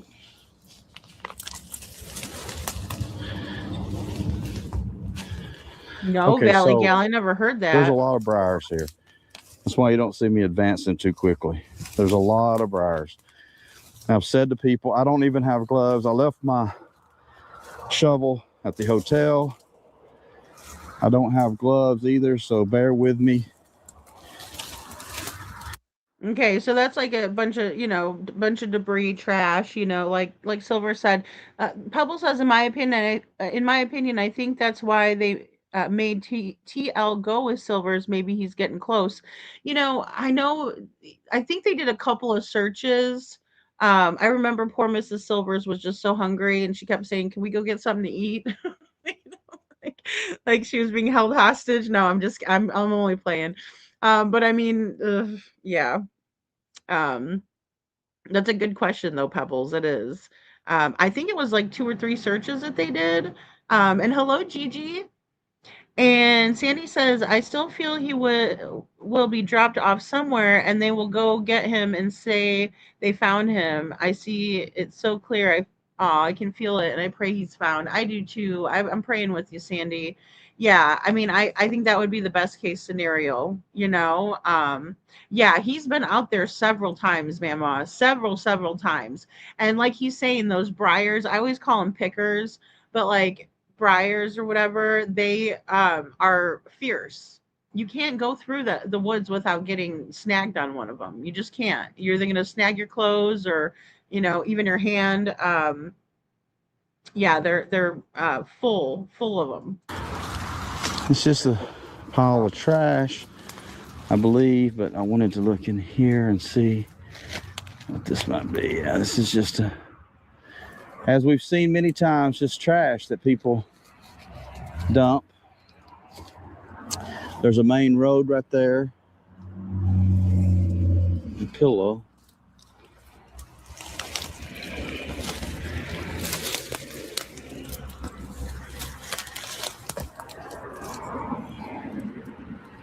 That's scary. Some kind of wrought iron to that. Pillows, yeah, so it's just trash. It's not like food trash. It's more like, blankets and heavy stuff. Well, there's a VCR. Okay. Trash cleared. But it's stuff like that. No stone unturned for Sebastian Rogers. It's been way too long, ladies and gentlemen. Real quick for me, I know you haven't seen the video in a minute. I'm very, very busy. As someone commented recently, they know, very busy with my job. It's very rewarding.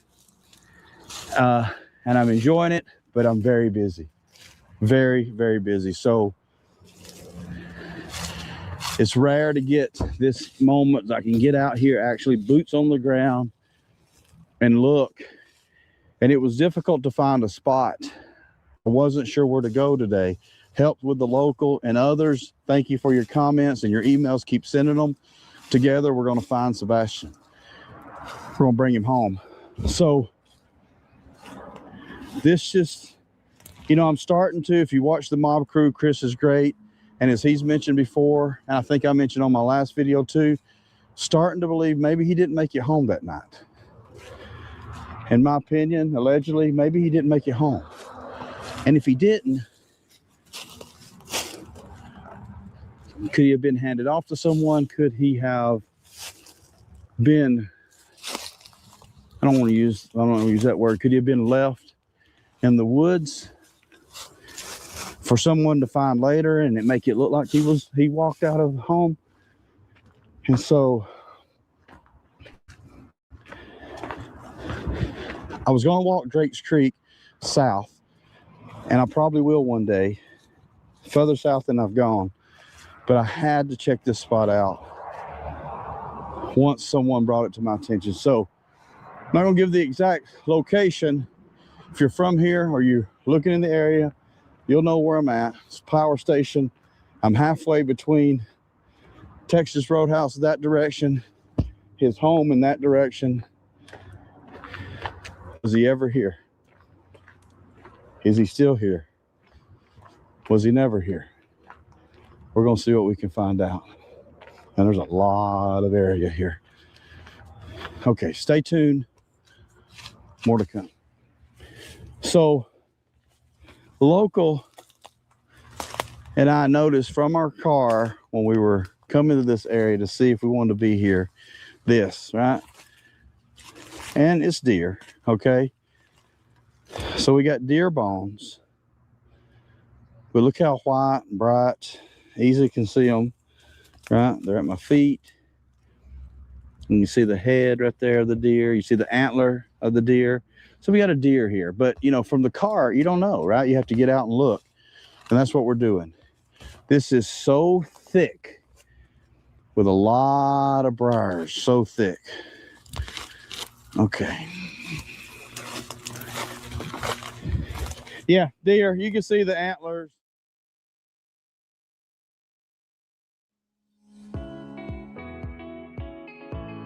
You're here because you want to make a difference. Quantum University's new Humanitarian Award program is designed for people like you, those who are committed. Okay, so as you can see from there it is, we moved, if you will, the top layer. We're taking it layer by layer.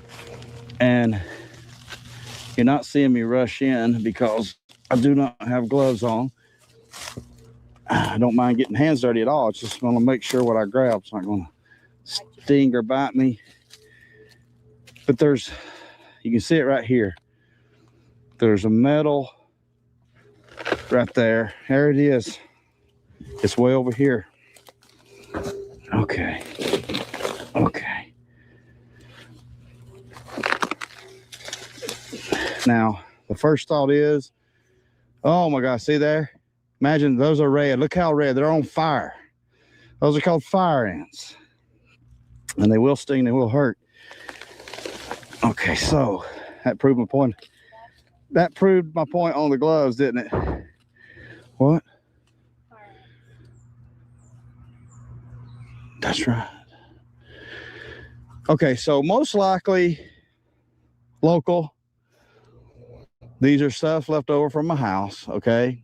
This is a dumping ground. We've seen it in many different areas. And when I lift this up, hopefully there's no snakes. And there's not gonna be anything here, okay? But here we go.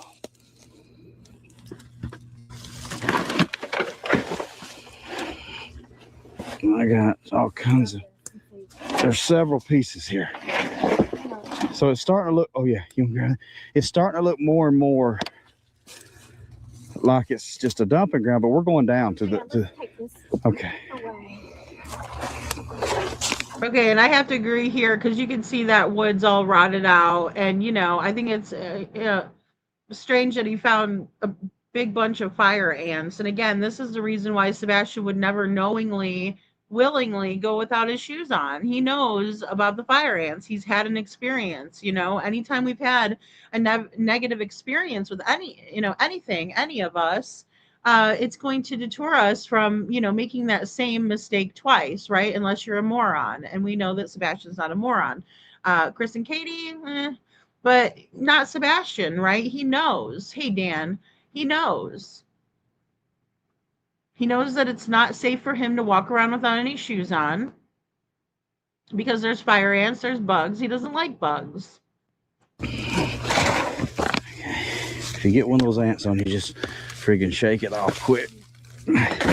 And obviously you can't tell how long any of this has been there, but we can, take a wild guess that obviously no one has been back there looking through this, because it's not like this is the first time it's been disturbed, and it looks like it's been there for quite a while. Okay, here's That's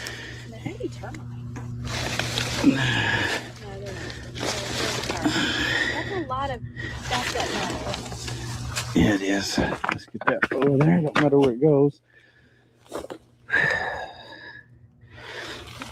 Give me let's see, there was there's a little behind you, there's a piece of wood. Let me use that as a It's not very strong. okay. Okay, so let me I know, here, I'm going to pick up this one. Try this one. Yeah. Not very long, but okay. Okay, we got a couple of layers here, right? Okay, so what I'm gonna try to do with this layer,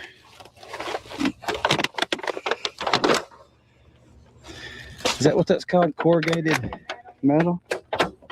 I see the corrugated. I'm going to try to peel it back. Yep, be careful.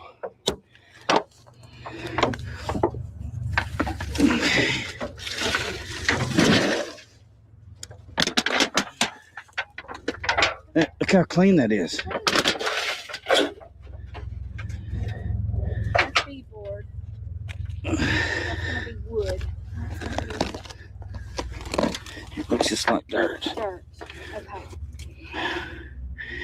Yeah, I don't see anything here because we're down to just dirt.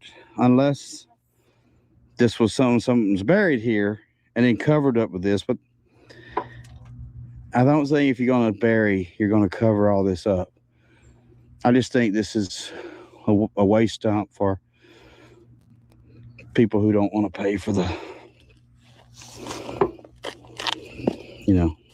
the fees to dump stuff in the actual place. Well, what do you think? Right? I definitely think it's been there for a long time, guys. It's like crumbling up. It's all dilapidated.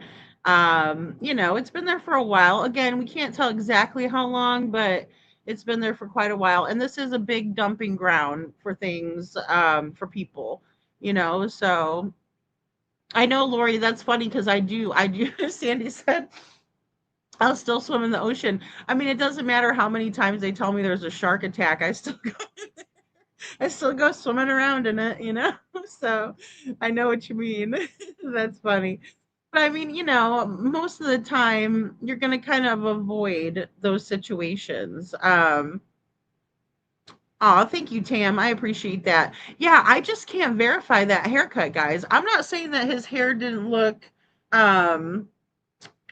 let's see, like it had been done a different way from the previous day. Like if we're judging on the optimism t-shirt and then we're looking at Sebastian's hair the next day, it's styled differently. I mean, it's very much styled differently, but we can't ever get a good read on any of it because they're lying. They're through their teeth. How far does it seem like it's undisturbed ground, or has it been dug the last year? That's what you got to ask yourself. I don't. 18 months. Yeah, I don't know. We're at 18 Yeah, 18 months. Well, no, it's 20 months. 1 year, 8 months, 20 months. We're much closer to 2 years than we are 1 year, and that's sad. Yeah, I don't think if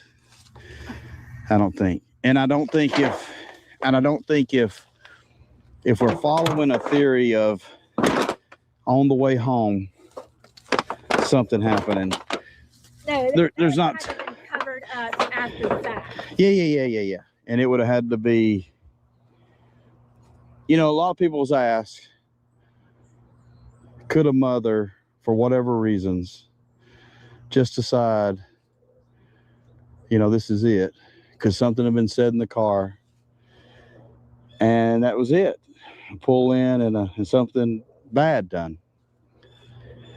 I don't like to think like that, so I would hope not.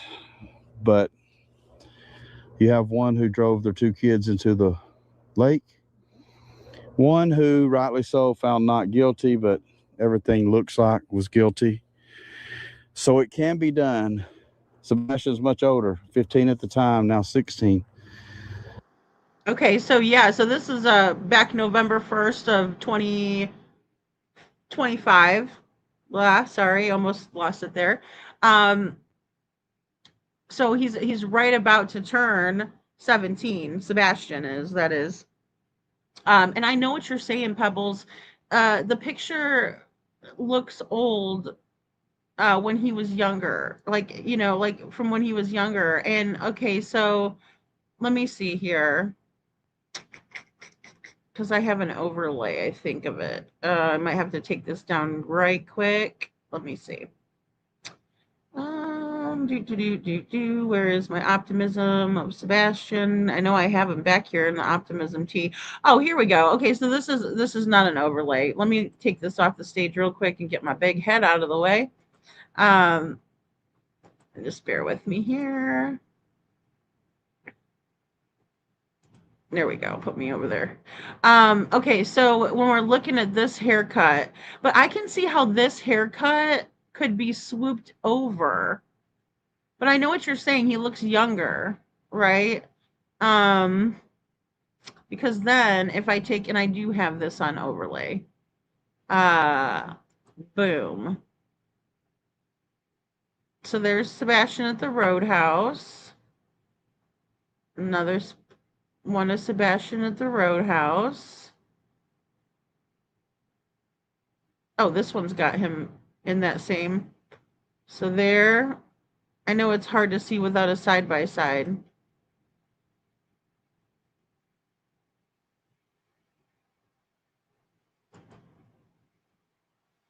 Camera 1, camera 2. Camera 1, camera 2. I don't know. It just seems like if he combs it down, it'd be like, I know they were calling it like a bowl cut. Here's another good picture of Sebastian on another angle. I just love that picture with his backwards ball cap. He's so cute. All right. So, I don't know. It's frustrating as hell. That's all I know.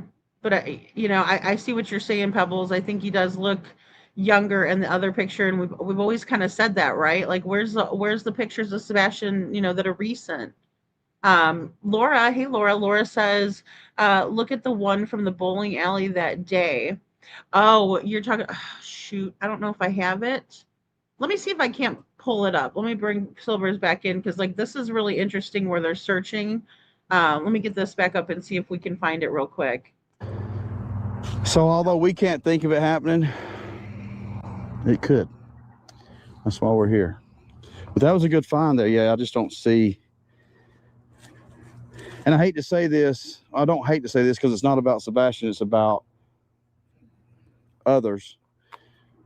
If he was treated the way we believe, and allegedly we believe he was treated, I don't see a lot of time wasted, if you know what I'm saying, on hiding him or putting him somewhere. So, and plus two, I'm under the theory anything's possible.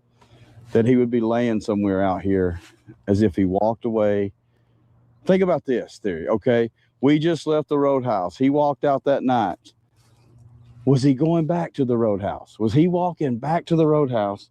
He made it 4 miles, decided to rest, hit by a car, bit by a snake, a million things. And no, no, no. I'll say, I forget who said it earlier in the chat. No, no, no, no, no. Okay, so, and again, I'm not trying to, just disagree with Silvers and whatnot. What I'm saying is I just don't think that that is a possibility. I don't think that's a probability. I don't think that happened. No way. Right? Because why would he go back to the Texas Roadhouse? What was it that he wanted at the Texas Roadhouse? I mean, he didn't even have a phone on him, guys. He didn't even have a phone. He didn't have any money. He didn't have a bag. He didn't bring a bottle of water. He didn't plan for anything. So if he had some sort of plan to make it back to the Texas Roadhouse or even to the bowling alley, which is not far, from there either. And don't get me wrong. Don't get me wrong. When I first heard this story, I was thinking he might have went to go see his dad, and then he got distracted by the water because he's autistic, and autistic children find the water to be very calming. Or individuals with autism do. I do as well. I love the water. That's like my thing. And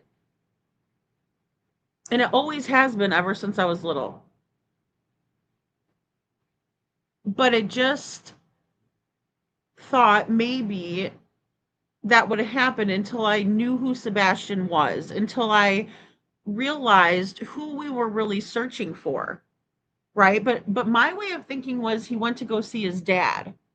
Like there might have been an argument between him and his mom, and he decided, I'm 15, I'm going to see my dad, right? Because look, when you're divorced, that crap happens all the time. You're best friends with mom, you're best friends with dad. I'm going to go live with my dad. I'm going to go live with my mom. I'm going to, right? All this nonsense, right? Because the kid wants to get away with some stuff that they can pull at dads that they can't pull at moms, and that kind of stuff, or to pull at moms that they can't pull at dads. That is going to happen. You're always going to see that dynamic. We saw it with Gannon Stauch. 11 years old, he'd go see his mama. He'd want to be spending more time with her. He'd think the grass is greener living over here, right? I don't want to go back to dad's. Then he's having a problem at dad's. He's fighting with Letitia because she's a bitch. She's an evil stepmom, right? So we see these dynamics, and that's normal. That's normal for divorced, for someone who's divorced. So that's what I was thinking originally, until I realized that, okay, Sebastian likes the water. He loves it, but he likes to swim in pools. He doesn't like the water, murky water where you can't see. And he also would wear shoes in the water, right? Because we see him in a pool and he's wearing water shoes, right? Many of us, we don't wear shoes in the pool. We wear water shoes like if we're down at the lake or the river, but not, or, at the ocean. But not necessarily when we're in a pool, because there's no like rocks or stuff to step on, or like murky mud water, right? So yeah, he even wears once you get to know Sebastian, you realize that all of these theories don't align. They just don't work. Not for Sebastian, not for his particular situation, not for his self, he is an individual. It doesn't work for him. It's not like him. It's not what he would normally do. And again, like I said, I don't see him going to the Texas Roadhouse or even to the Strike and Spare. Because some people might say, but lady, he didn't get to bowl and he was really wanting to bowl. But I think Sebastian was high functioning to the point where, even though it was probably very upsetting for him not to be able to go bowling, and he may have had a meltdown, we don't know. He very much could have held himself until he got to the car, right? But I think Sebastian had a lot of control over it and more awareness of it. And I do think that his chromosome deletion mirrored the symptoms of autism, or the effects of, or what you would deal with when you're autistic.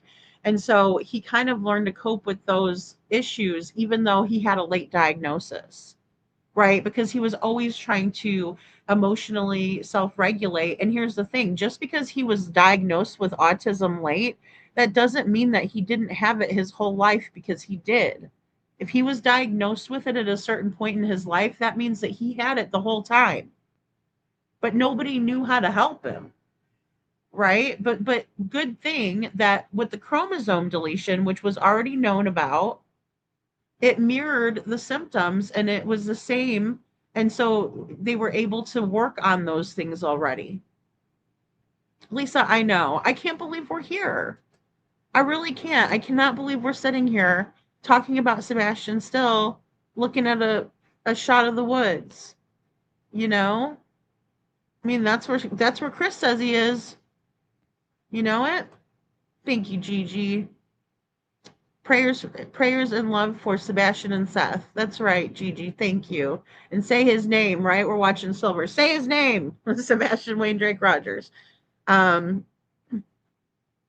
It's just... Groot says, I have to say, I do find water relaxing, rain, waterfalls, ocean, etc. The whole thing. I love it, Groot. I mean, that's my thing. It always has been. They'd have to make me get out of the swimming pool when I was younger. I'd be the first one and the last one out.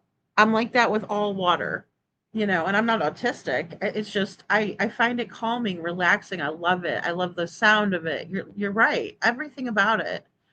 Something relaxing about it visually. Right. Can't explain why. I can't either. It's kind of like when I'm watching a fire too, though. Like if I'm just sitting there watching a fire, I like watching it. Right? It's relaxing to me. I can sit there and just watch the fire go. So yeah, there's just something about the water that is very, very calming. And I think Sebastian felt that way too. I think that he knew better, though, than to go into the water, which is dangerous. Now, some people that are on the spectrum, they don't know that boundary, and that's one thing. I have a great respect for the water, right? Like if I start feeling like, I'm not going to be able to swim through it, which I'm an excellent swimmer. I swim competitively. So that's why, for me, I have that respect of the water. Some people don't understand that respect for the water, and that's how they get swept up in, because it does look beautiful. It is calming. The river is super calming. So when I think of the river and someone who finds the water to be calming and relaxing and satisfying, right, even to watch it, and then I think someone who's drawn to it and goes into, would go into it, right, the river would be one that would be very dangerous because it swoops you up and takes you down river, and you don't even know it. You don't even know about it before you're swept up in it and it's gone. And you're gone down with the river. So that's why, again, I was thinking with this area that could have happened to Sebastian, but why in the middle of the night? People would say maybe he was waiting for his mom to go to bed. Okay, fine. He's waiting for his mom to go to bed. So he decides to go out. But we find out that Sebastian, that's just not Sebastian.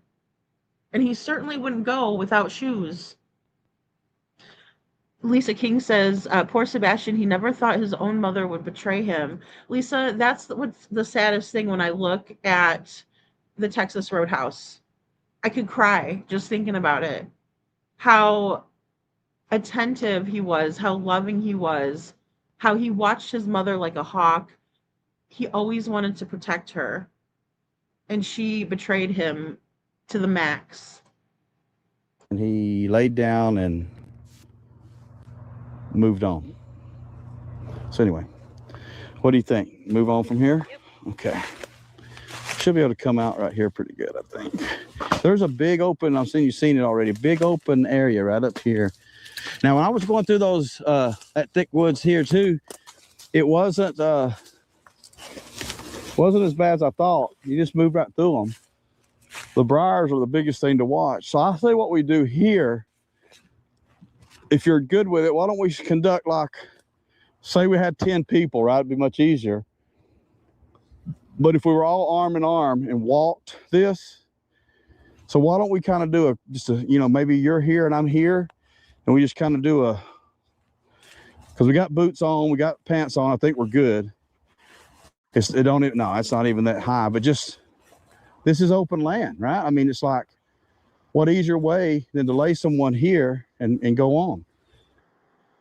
Okay, so I agree here. And then also, you know, when it comes to searching, you want to be able to see the people's, you know, shoes right next to you. You want to be very close, the grid search. So when, you know, Silvers is talking about arm in arm, that's what that grid search is. That's what needs to happen, you know, and it's very difficult, especially when you are on an incline like we were when we were searching Drake's Creek, because it was like, so I was just asking because we had two of us down, and then I think there were three up, and or four. No, because the other, okay, so there was a couple of groups, because we were in two groups and we were on either side of the river, right?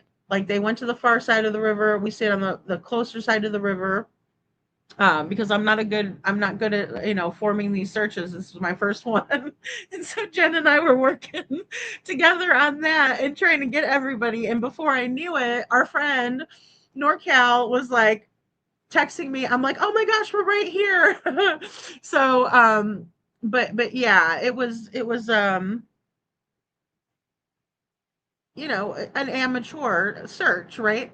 But I mean, the effort was there. So we're trying to, you know, navigate. And I'm like, hey, could you guys be looking like, you know, straight, like with me, like as you guys are walking, you know, so we could kind of do a grid. Now there was still like an area, you know, that's not even kind of safe to walk, but really scanning with your eyeballs, I guess, is the best.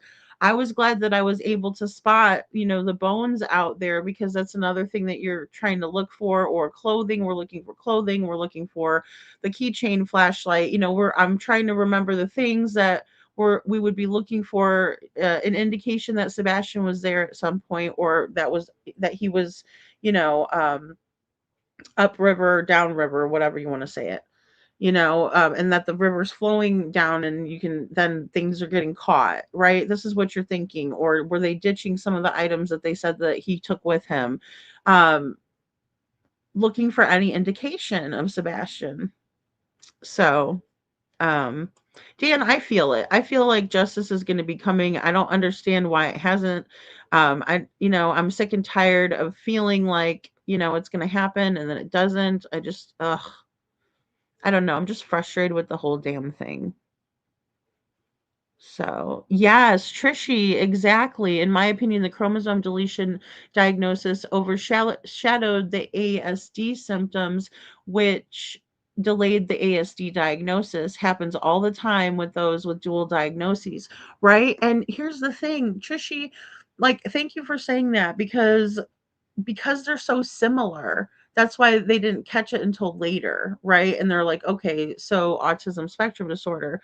Um, that is so true. Because a lot of times the girls are the ones that are late to diagnose, many, many times, or statistically speaking. Um, See, that's a key thing to remember. Both things can be true. Sebastian being attracted to water, but equally wouldn't just enter the water recklessly and appreciate from a safe distance. Exactly, Groot. Well said. And I mean, now that we know him better, we know that. And then, like I said, with that flamingo picture, um, I mean, I don't know who put that out. I think it was Katie, but he was literally wearing those water shoes. So again, you can see his caution, even in something where he finds it to be relaxing and, you know, free and you know, appealing. He's still cautious with those shoes on, right? Because he doesn't like his feet exposed. That's another huge sensory issue for him. And, you know, knowing who we're looking for, and especially when someone's on the spectrum, is so important. So very important, you know. Pebbles, I think that's what we're looking at, with this and dealing with, is a woman choosing her man over her kids. It's either him or me, you know. And I don't understand it. Lisa says I don't get it. Lori doesn't get it. I don't think any of us moms in here get that. Because that's a conversation that you have with your significant other. Please, and if you haven't, please do. Especially if it's new situation. My kids come first. I love my children, right? I love you. You're great. We're a family, right? But my child comes first. You have to protect your child. You can't just let somebody come into your life willy-nilly, and then because I will tell you, there's far too many out there, and I don't like to judge other people's lives or tell them what to do. My life's not perfect either. But don't you be bringing some dude or some girl around your little child, any age, and expect them to start calling that stupid person their mom or dad. That's step one that you do that is completely wrong and should never happen. Ever. Never, ever happen.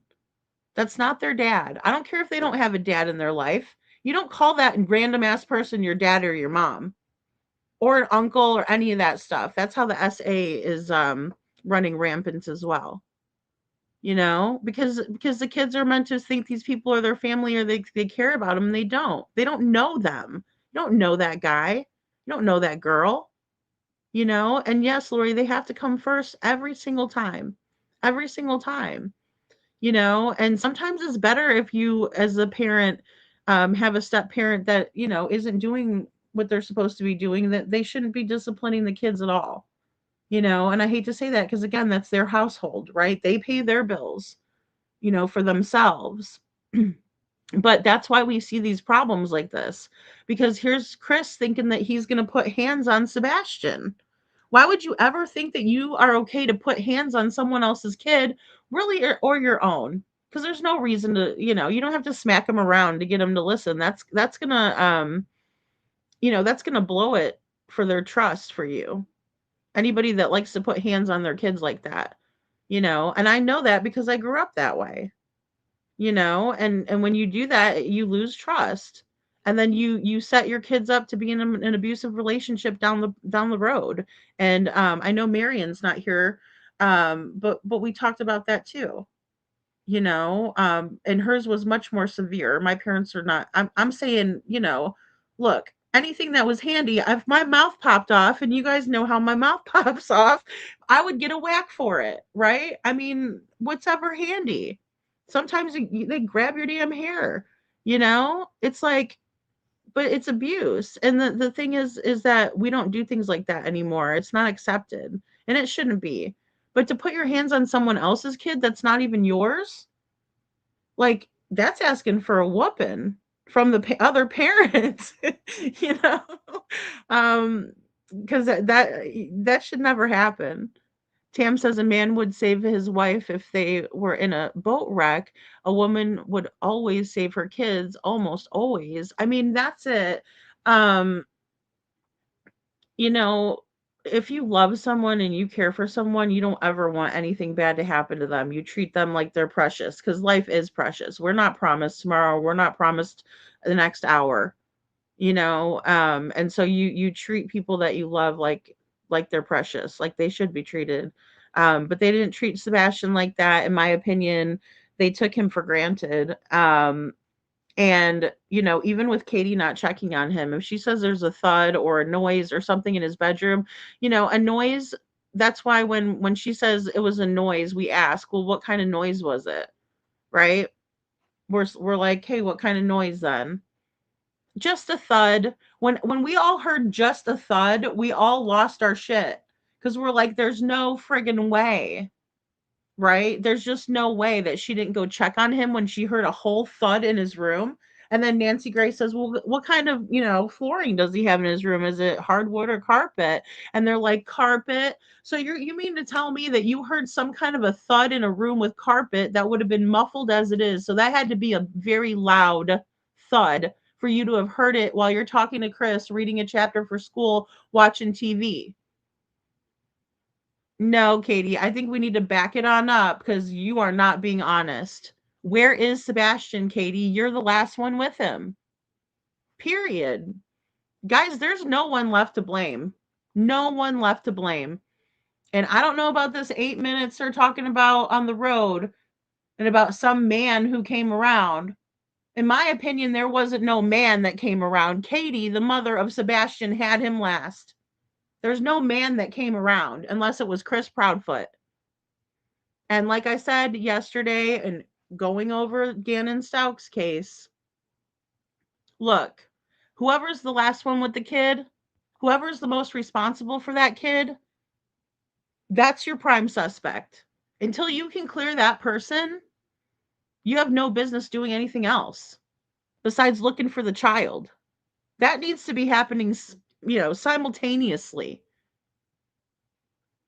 But no, I mean, this is like the biggest bunch of bullshit I've ever heard in my life.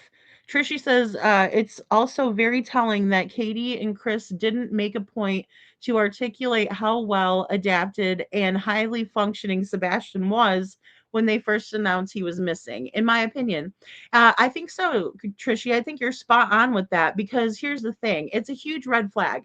We don't know who we're looking for at that point. As a matter of fact, on day 5, Patricia Szymanski came out and told us, that's one of Sebastian's 8th grade teachers, by the way. He was in high school. So where's his high school teachers?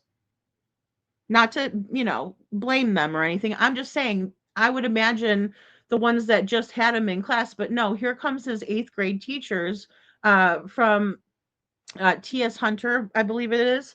The one that's right next to it, either way.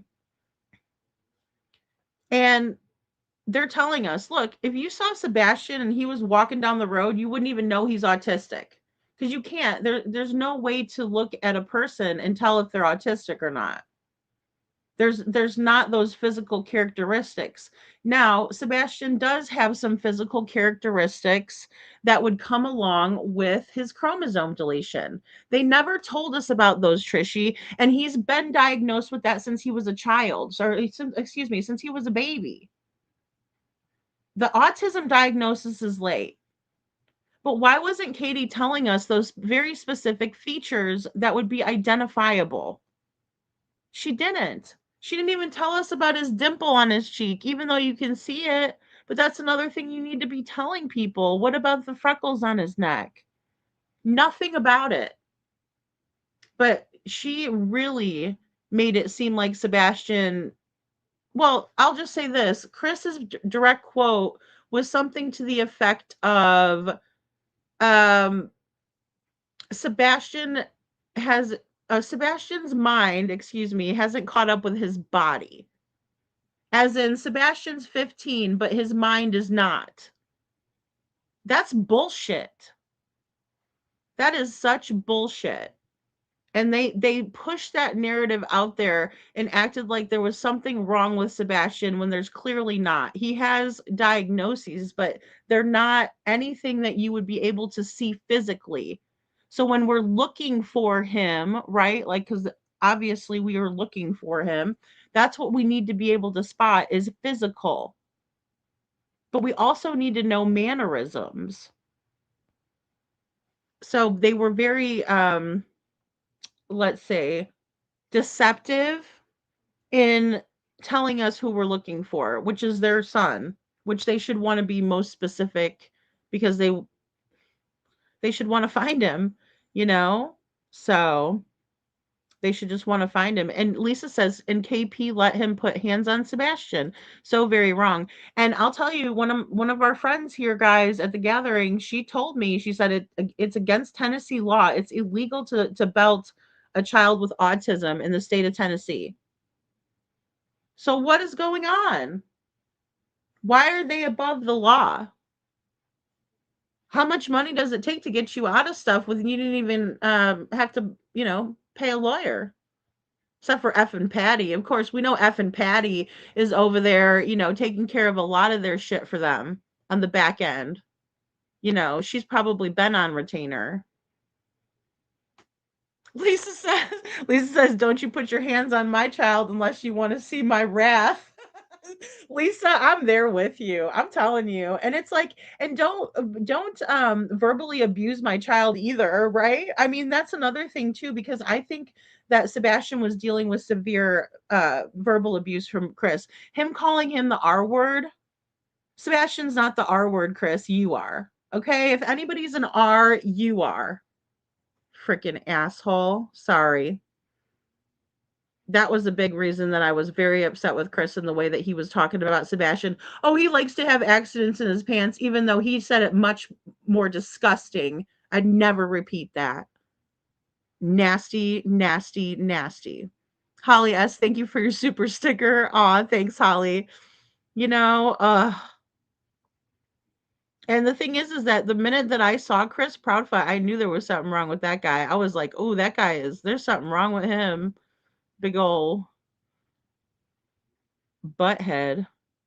You know, it's very identifiable. Now, if I'm if I'm describing Chris, I'm like, when you see him, you're gonna know exactly, you know, the baby curl will be there, the whole 9 yards. You know, you'll see the whole deal because he's a real creep. All right, guys, so let's get back to Silvers. I would kind of look for like if there's any kind of like decent path that the car could have pulled down. Pulled this far down? Yeah. I mean, I doubt it would still be here, but you see, you get this like path through here. That's what I was looking at. See the cardinal down there? Is he telling us something? See him? So yeah, let's walk it.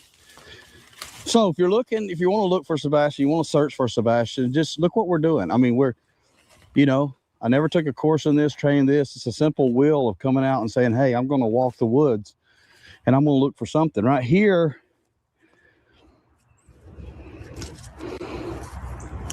Okay, guys, I don't want to pop in like right away again, but what Silvers just said is absolutely spot on. You don't have to have any training to go out there. You just go out there and you have the will to look and see if you can't find something, right? This is an interesting spot. So let's see if there's anything to it. If we never look, we'll never know. You know, so shout out to Silvers, right, for this, because this is exactly right. You have to be willing to go out there. We're able to do it, right? A lot of us are able. If you're not able to do it, you know, then that's understandable, right? But we're able to do it, so go do it. You know what I'm saying? Like, we need people to search for Sebastian. That's why when I was out there, I'm out there searching. Right? Do I like to be in the picker bushes? Hell no. And when it gets warm out, I don't like bugs either. Okay? I do not. I do not like bugs. I'm not a spider person. I don't like ticks. I don't want any of that shit crawling on me. Yeah, no. Mm-mm. But if we never look, then we'll never know. Hey, Kylie, good to see you. So, you know, I mean, you just have to have you just have to do it. Just do it like Nike.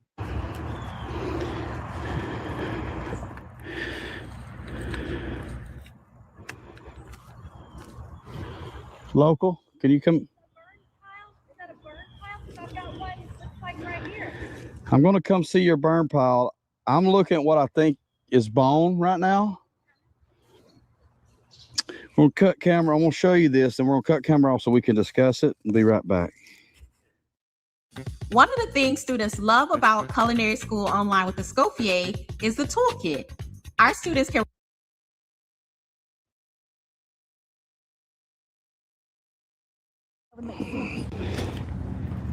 Okay, so this is why you have a smart person with you. Turtle shell. Boom, done. It is bone, turtle shell. That could have been a turtle shell I found near Drake's Creek too.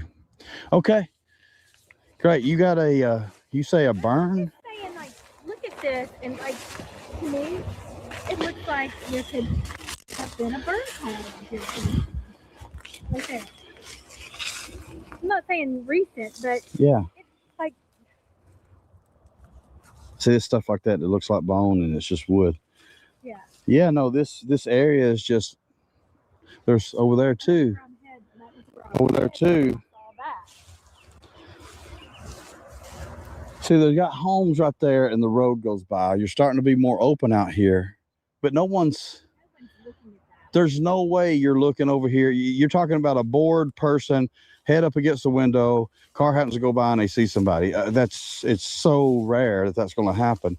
So it's still open and secluded, not as much as being in those woods, but Ground is real soft here. There was definitely something down.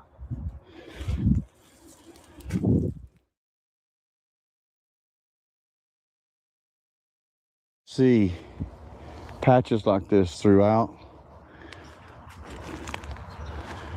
And then you have to ask yourself, so a person brings someone out here, how far are they willing to go from the car back there? Like you said, tracks that pull in.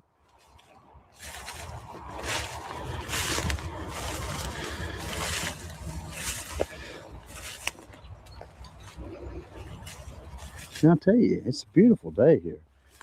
Maybe about 58 degrees. It's cloudy, so there's no sun to have to worry about, but it's very clear. You can see good.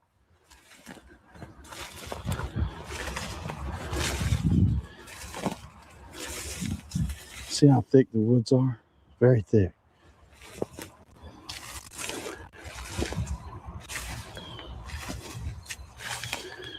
You see stuff like this from a distance. It's got the white color. You think maybe bone, leaves.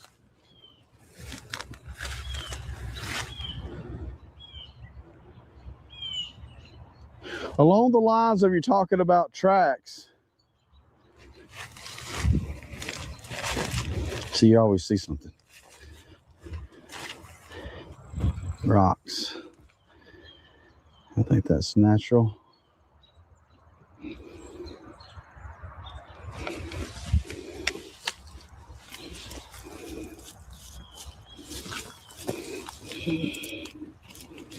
Take a piece of, I don't know what that is. Okay, we got TV out there. Where does the TV come? Okay, so we're gonna check on that.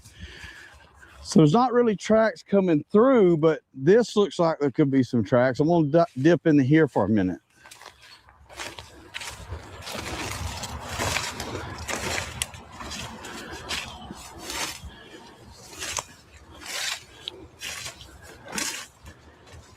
Oh, deer. Did I get that on camera? A beautiful deer. Gorgeous. Gorgeous deer. Just went across. Scared me a little bit. I thought we'd see one. We've seen so many deer bones. Golf balls everywhere.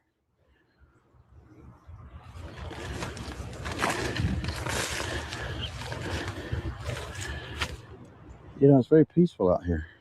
This is the other thing too. Look, if you're in the area, if you're going to be in the area, you have a few hours. No one's saying go from 8 in the morning till 6 at night or dusk till dawn. You have an hour, you have 2 hours, walk the woods. That's what we're doing. We're walking the woods. We got like a creek or something here, like a little bed or something. And it's nature. It's beautiful. You just saw a deer. Go to get a selfie with a deer.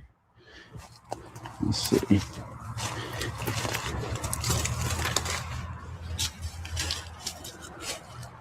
So what I want to do here is I'm going to... Amen, Lori. Amen. Lori says Silvers has done so much searching, bless his heart. I mean, you know, here's the thing, like he's saying, you just go out there and look, right? I mean, look, the worst thing is at the end of the day, you feel like shit, I didn't find anything, right? And then you kind of feel like, okay, well, at least we didn't find anything. At least Sebastian's not there, right? You know, I mean, so yeah, I'm I'm right there with you. And the thing is that I can see that he's like, come on, let's search. Come on, get people out there. And you know, I'm the same way. It's like we need people out there. We just need to search for him. We really do. Kylie says Silvers is a modern day hero. Aw, that's sweet. Yeah, I mean, here's the thing too, in the locals, guys. It's the locals. It really is too. Um, you know, I love all of our local people to pieces, and I'm telling you, everybody coming out that day and helping. I mean, you know, and then also for the gathering, I mean, just all of it. It's like you realize that you're really working towards a good goal, because what's a better goal than finding Sebastian, but then also working with the greatest people. They're the good ones, guys. And they're out there trying to find Sebastian, you know? So if Jen and I didn't have such a drive, um, we would have went to dinner and I would have met Silvers there. So yeah, I think so too, Mark. They need a community landscape map.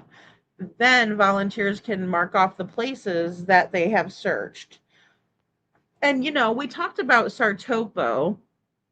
So Sartopo is the database, I'll call it, I guess, for the searchers, right? Where you can, you download their app, and then when you do a search, or when there's a private search, it saves all that activity to the larger map of everybody else's searches, right? So you can see. Also, there's Keltopo, which just got integrated. I believe it was like maybe 3 months ago with Sartopo. So yeah, the cool thing would be is if people would be loading it into that database. But the shitty part is that we can't seem to trust law enforcement here. And I'm not the one to just bash the hell out of law enforcement. I think we need to work together with them, and that would be a great tool. And I think maybe that's what it was intended for, but that's not what it's being used for here. We got Snuggle Struggles too fixated on hanging up campaign signs when he's running unopposed. The guy has no one running against him, but yet he's putting out signs. I'm telling you, it would take everything in me not to put a mustache on his picture if he had one up on one of his signs, and graffiti the sign. It would take everything in me to refrain, right? Because this guy's a fucking clown. He really is. What for what? Why are the signs important? Why aren't you getting your boots on the ground looking for Sebastian? Kylie, I mean, what the hell? Girl, I would be over there putting a little mustache, running away, hiding for a second. No one saw me, I don't think. No. Premeditated like a mug. No, to my knowledge, he's putting the signs up all over the place. There's an interesting spot that I want to show you, but I'm working on that. I don't want to say too much. Mark, that would be me exactly. I'd have to get my disguise out, right? Oh my goodness. They'd be putting my picture out there, like, of me in my disguise. Have you seen this person? She's getting bureaucratic signs. I wonder, how much trouble that you would get in, and see, this is when I start to weigh out, the consequences. And that's not a good place. That's not a good place to be. All right. So what I want to do really quick here, because I found this and I know you guys were patiently waiting, so I'm sorry, but I was working on it behind the scenes. I'm just a little slow. But here we go. I'm going to show you guys this. This is on X, and this is a good representation, I think, of what we were talking about earlier with the haircut. Now, I'm not saying that the haircut didn't happen. I'm not saying it did happen. I don't know. I don't know what they did in between the time. That's what I'm trying to figure out. So, you guys were telling me that, Jay was speculating on this. It looks like Sebastian has a hard part in this picture and that his hair is swooped over. And then this one, his hair is completely combed forward, right? So in this picture, his hair is completely combed forward, but, there's a couple of little spots. But I mean, if he put product or something in his hair, then it's absolutely gonna, reflect, right? So did he go home and spruce up for dinner? I don't know. He's just so Sebastian, where the heck did they put you? So look, his hair looks completely different here than it does at the Roadhouse, and this is before, and this was after. So I don't know. Did she take him for a haircut and they styled it in a way that he didn't like, and so he went home and fixed it? I don't know. I don't know what they did in between. So, Pebbles. Wonder if people are scared to even try. I think so. But here's the thing about the fear. Like Chris Proudfoot likes to get up on the bullies' channels, and then he wants to try to bully people.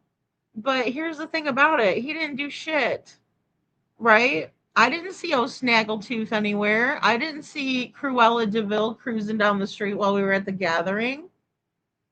And if I would have, guess what I would have done? Hi, honk for Sebastian, right? Because that's why we were out there. Freaking idiot. My lord. Give him a mullet. That's right. We forgot that luscious mullet, right? You got to get that one in there, Laura. We got to remind him that, if he rolls on Katie anytime soon, the first one to talk is usually the first one to walk.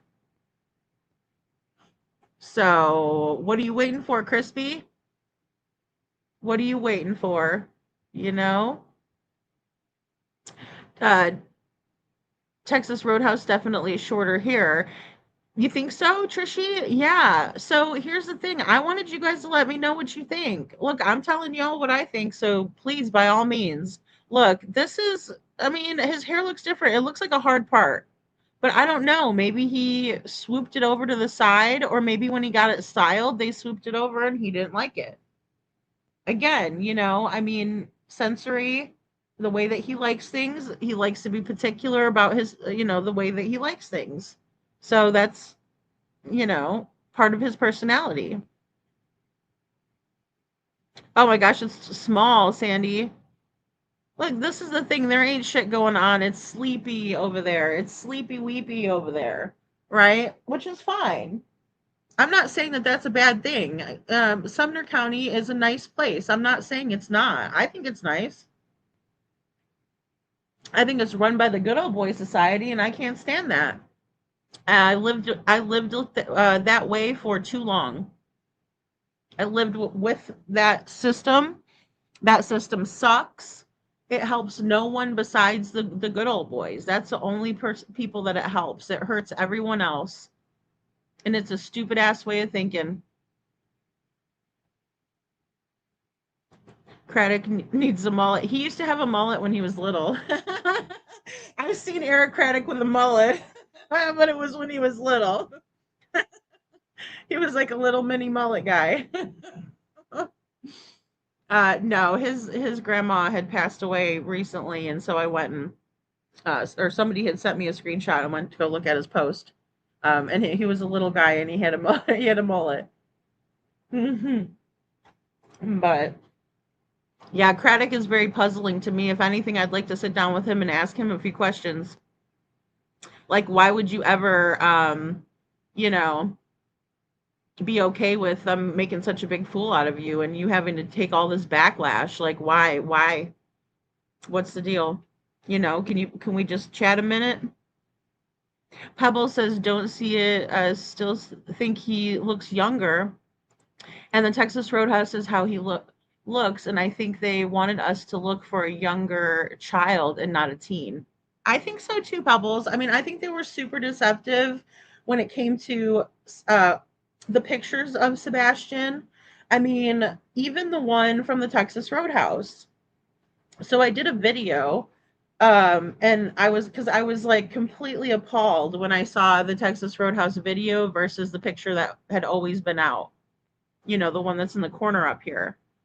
And I was just like, what the heck is happening? I felt like I was seeing things, or I thought I saw something that I didn't, if that makes sense. Like, in terms of, oh, sorry. Yeah, that was the TBI. That's what I wanted to do. But there we go. You can see it better now. But yeah, so that's the picture they put out to begin with in the top left corner. And then that's Sebastian at the Texas Roadhouse. So when I saw this video, I'm like, what in the hell is happening? Like, I get that he's wearing a black t-shirt, but it's not the same logo.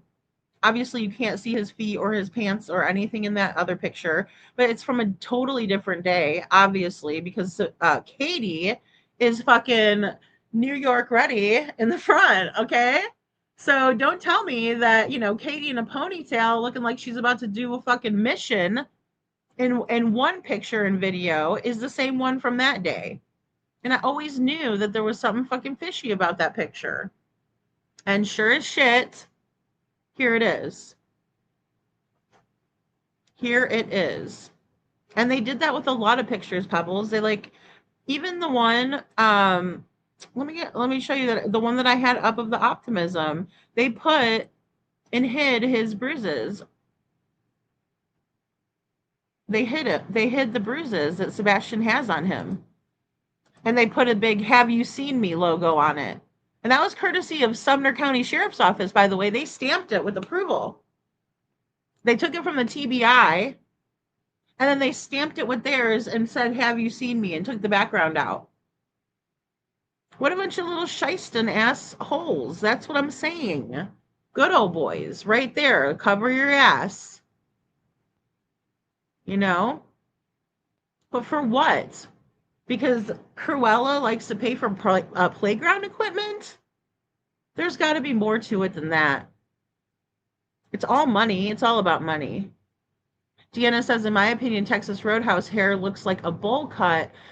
Bowling alley does not. Yeah, that's what I'm saying. It's straight. It is a bowl cut. That's actually true. Thank you, Deanna. Thank you, because that's what it is. It's a bowl cut, right? And then the other one looks like a hard part. It's weird. Is that old footage or an old picture of Sebastian? Hold on, let me put it back up. I'm sorry, guys. I shouldn't have taken it down. But I wanted to show you that. So, I mean, it definitely looks like with what Katie was wearing that day. It definitely looks like Sebastian has a black shirt on. Why haven't they released the footage? All right, yeah, I am mad at you, dog. I'm mad at you. I'm mad at you, dog. Just know I'm looking for you. I'm just kidding. Perp walk. Sandy says perp walk. I can't wait. I can't wait for those silver bracelets. Matching for the two that like to stay together and no one wants to talk.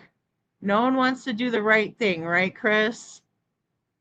No one wants to do the right thing. Hey, KJ. Trishy says the mullets are back with all the teenagers these days.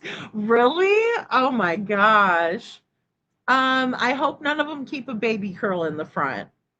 A regular mullet is a. I mean, hey, you wear, you do you, boo boo.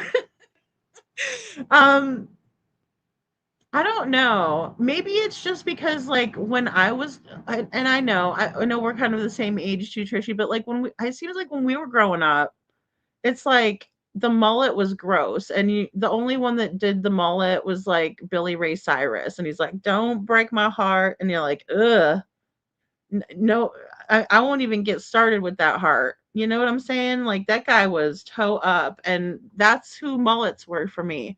And anybody that had that type of a mullet cut, I was like, ew. But then, with Chris, it was hilarious because he had like the curls, like where he was trying to be extra. The baby curl in the front, long flowing curl mullet in the back, trying to ride a hog. Disgusting. Disgusting. Red flag.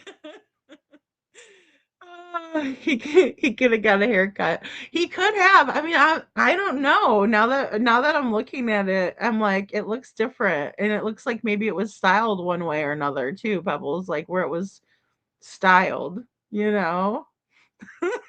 Lori. Oh my goodness. Oh Lord. Trishy says, in my opinion, the issue with the detective's girlfriend. Oh, I'm sorry. Did I miss? KJ says, how do we get internal affairs to investigate Craddock? Well, he has higher ups. There's the website that I shared that it shows kind of the chain of command. So there's that, but then also there are FBI tip lines where you can call and report people. I mean, those are the things that, you know, I just don't know if you have to be a local person to do it or what. Um, Trishy says, in my opinion, the issue with the detective's girlfriend on TikTok talking about the case should at least have triggered an internal affairs investigation into the department, in my opinion. Which TikToker was a girlfriend? Terry Lynn was all dating one of the cops over there too. I don't know which one. I don't care which one. I mean, it could have been many. The one he had on his neck. Um, yeah, they went and hid that. They just went and hid that from everybody. In my opinion, Sebastian ran away. I don't think he did. But if so, it was directly due to the abusive nature of his step parents' behavior towards him, both emotionally and physically. I mean, I can see why Sebastian would run away, Trishy. You know, if there was any inkling that he was in the neighborhood at all, like seen out in the neighborhood, I would have to agree that he probably ran off. He probably ran away to get away from them, you know? And then, then you might think, okay, stranger abduction or something like that. But see, he would have been found, I think, if he ran away anyway, because look at you, especially with no shoes. If that's a fact and he left with no shoes, he wouldn't made it far. Right? So that's one thing. And then two, with the shoes, um, like I said, with if he didn't even make it home, say he didn't even make it home and there was like a handoff or he got out of the car, he would still have his shoes on. The handoff, I don't see why Katie would take his shoes off and let him go with somebody. Just take his shoes off for what? I don't know, to throw him into a meltdown and then everybody hears him screaming and or I don't know. I don't know. So, but I agree, it would be on them. Look, and it's about who's in the care of the child last. It's just like if we came home and then, the babysitter says, your kid, I went to wake him up for school and he wasn't there, that shit wouldn't fly. The dog is in the doghouse, business in the front, party in the back. This is a baby curl in the front and a party in the back, but he thinks he's Pixie says mullets are gross. I don't know, like I just grew up like liking a different type, Andrea, good to see you. Happy Saturday. It's so good to see you. I'm usually not here on Saturdays. I'm glad to be here though. Not Saturday during the day. Who used to be a male stripper? Not Proudfoot. I can see him wearing his Navy shit. Oh my goodness. Puka shells rock. Oh my goodness, Mark. That's hilarious. We made fun of mullets in high school, but I swear mullets and puka shells. And razor blades from the 80s. Oh my goodness, all happening. I wear don't tell don't tell my heart. Oh my goodness. That's so hilarious. And you know what's the funniest thing too? Then I had my daughter and she was a huge Miley Cyrus, because she liked Hannah Montana. She had a whole bedroom suit of Hannah Montana. Everything. Like the curtains were all like she has a pillow shams, the whole 9 yards. That's hilarious. Lori. Oh my goodness. That's where I would resist the urge to just chop that party off in the back. Let me just chop that party right off. Here, let me help you out. Snip, snip, snap. Chip, chap. There we go. You would not even believe how I was drooling at this. Oh my goodness, you're hilarious. She says you would not even believe how I was drooling at the stage during a Billy Ray Cyrus concert. You did not want him to break your achy breaky heart. So funny. See, I was younger when Billy Ray, like he wasn't even my type or my age. I don't think. I think he was an old man. But all right, guys. Let's get back to silvers because I want to show you this part. This is kind of strange. And again, there's so much water around. I'm so glad he decided to go back in there. But there's so much water around Shackle Island that like it's not an island, obviously, but it is like water everywhere. And there's rivers and all that. So let me go to silvers. Here we go. You guys got me cracking up. Take this back out to the open area. It's like a little creek bed in here. I think the deer was down here drinking. Get him some water.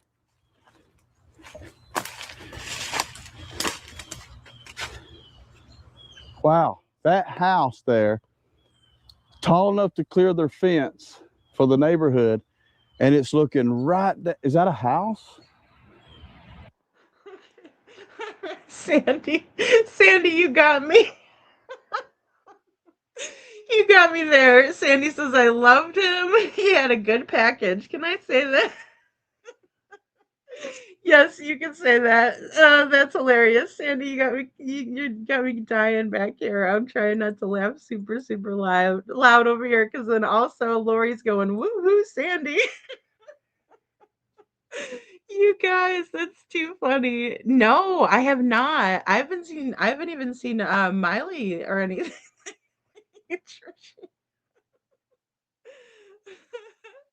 That's funny. I was the same way when I was young with those Josie and the Pussycats in the bedroom, right? Oh yeah, Teen Beat magazine and you guys are so funny. So, I mean, some women like that rocking that mullet. I mean, hey, there's nothing wrong with it. As long as there's not a baby curl, then I'm gonna side eye it. I have to. That's my main theory in the world is that that the Chester Cheetahs or the mean guys, the mean evil man in the world, they rock the baby curl.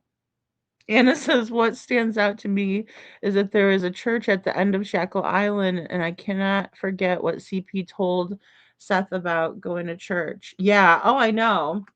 I know a lot of people still have that at the forefront, Anna. I mean, look, I think that we need to pay attention to what he said. It's hard to pick out what can be true and what can not be true, but it wouldn't hurt to kind of test out some of those theories and see where they lead because I mean, I think they definitely like to, be involved in leakage and, oh, for real, Sandy, she says he's all shriveled up now. Oh no. Poor Billy Ray. Oh my goodness. Oh, thank you, Laura. You sent me a picture of this at the Strike and Spare. Okay, let me see if I can pull it up. Let me put silvers back on. Give me 1 second. Hey, Lisa Hunt. Oh, that might be the restaurant. It's looking right over this creek. The good thing about this, though, just looking from a distance, you can see so much. It's just woods, trees, leaves, branches. So something, anything, milk carton, an item, it'll stand out really good. I think my boots are good enough for this. I was just going to take this back out. It's probably best to go in over there, but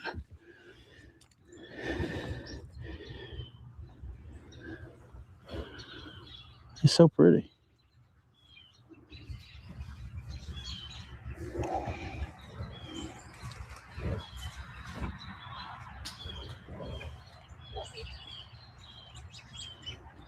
Birds are talking to us. Hear them?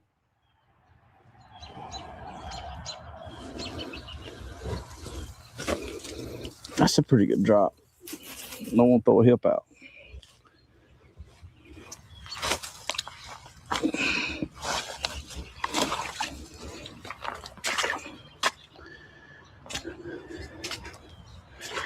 Didn't know there was water here.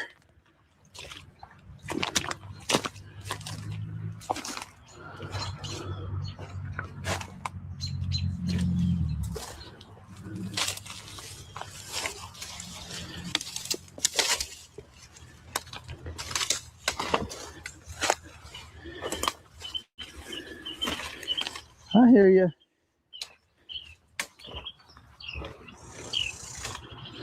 Talk to me. It gets kind of mushy in there. Back to the open spot. We got some trash and TV down here towards the end of this.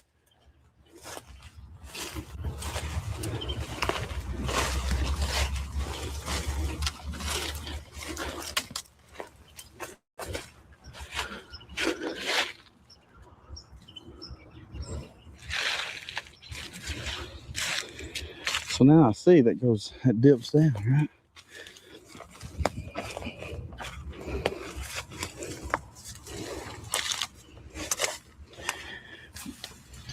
There we go.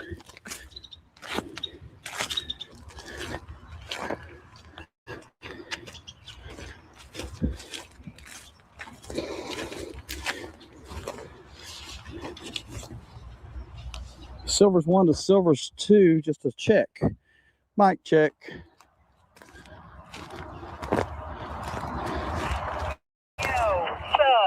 Check. There she is. Okay, great. Just saw a deer. Beautiful. Huge. Run right in front of me off the creek. Beautiful. Silver's 1 out. Silver 2 out. All right, so there you see. I'm definitely in range now and hear each other really good. Okay, that's great. I'll say again, we've got a situation here to where people are dumping stuff. So battery is about to die on this for this battery, so I'm going to cut camera. We'll be right back. Okay, so the stuff we were just looking at, thorns, jeez. Dumping ground. People are bringing stuff from construction and dumping it. We're close to the road now. If you go this way, we're headed towards Sebastian's house. There's a gas station there. BP. There's a gas station there. Then there's this field right here, as you can see, fence. I'm standing by the fence. We do not know, and the local who's been here forever does not know why this is fenced off. Doesn't remember a house being here, but we have a you can see it's kind of creepy, but there's a chair there. Let me make sure. Oh, I thought that was a plastic chair too. That's one of those iron, like, no, that's iron chair. Like, anyway, does somebody sit there? Oh yeah. Okay, we got briars. We're going in the briar patch. I think this side is going to be easier. So we're going to check out what's right behind here, but there's something deep in the woods here too that are being suspicious. Just be careful.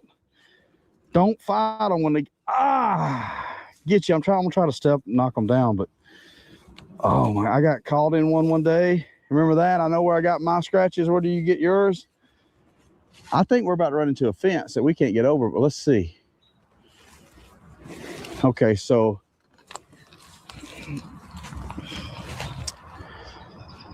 is that a tarp? And a fence. So we're going to have to go around to get over there. A lot of stuff. We have, okay, so what's this here? Oh, that thing we thought was some kind of a tank or something. It's followed through. I can see there's nothing in it. Nothing in it? Oh, you see right through it. I got you. Okay. So there's a gate here that's open. Like, why is all this? I get sectioning something off. Oh, yeah, for private property, but like, hey, this is mine, that's yours. But you don't put fence up. You just put stakes or something. What's that? Okay.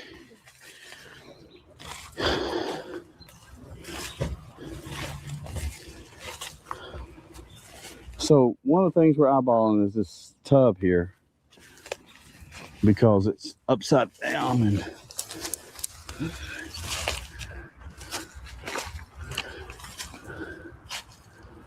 I see something suspicious over there too. See where there's like a ditch and there's something over it. You see that?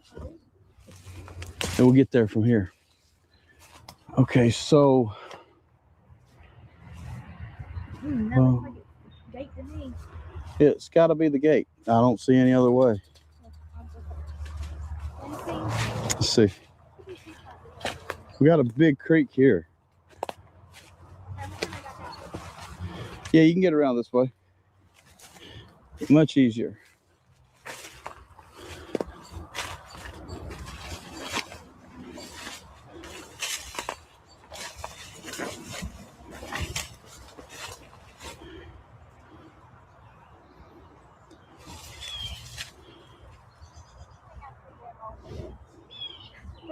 What?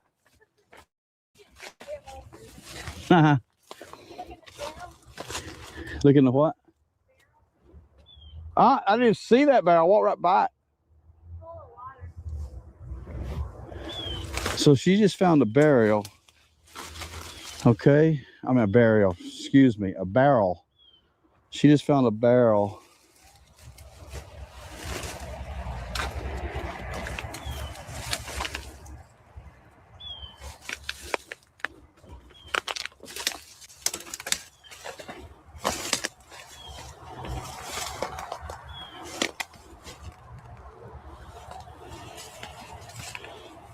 Nothing in there? Can you maybe we need to push it over? We'll push it over. No, you can't push it over. Oh, you can't? Nope. Let's see. Okay. All right, so what we got here. A house here at one time. Look at this. I think that's what we're dealing with. I think we're dealing with, there was a home here right where we're standing, fenced off area. Maybe that's the front yard. There's the road.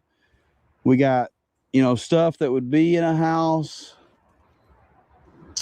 I don't think we. This looks like a rabbit pen to me. See this thing here? Can you see this white thing?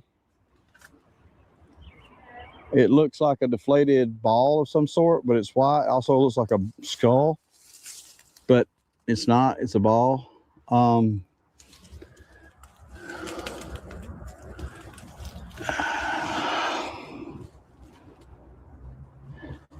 Well, I am pinned in.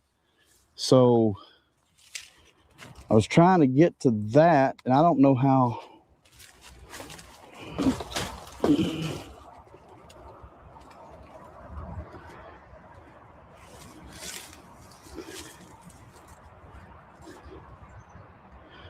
I just don't see that being anything. But stuff that was in the backyard or front yard of a house. Okay, let me check the barrel.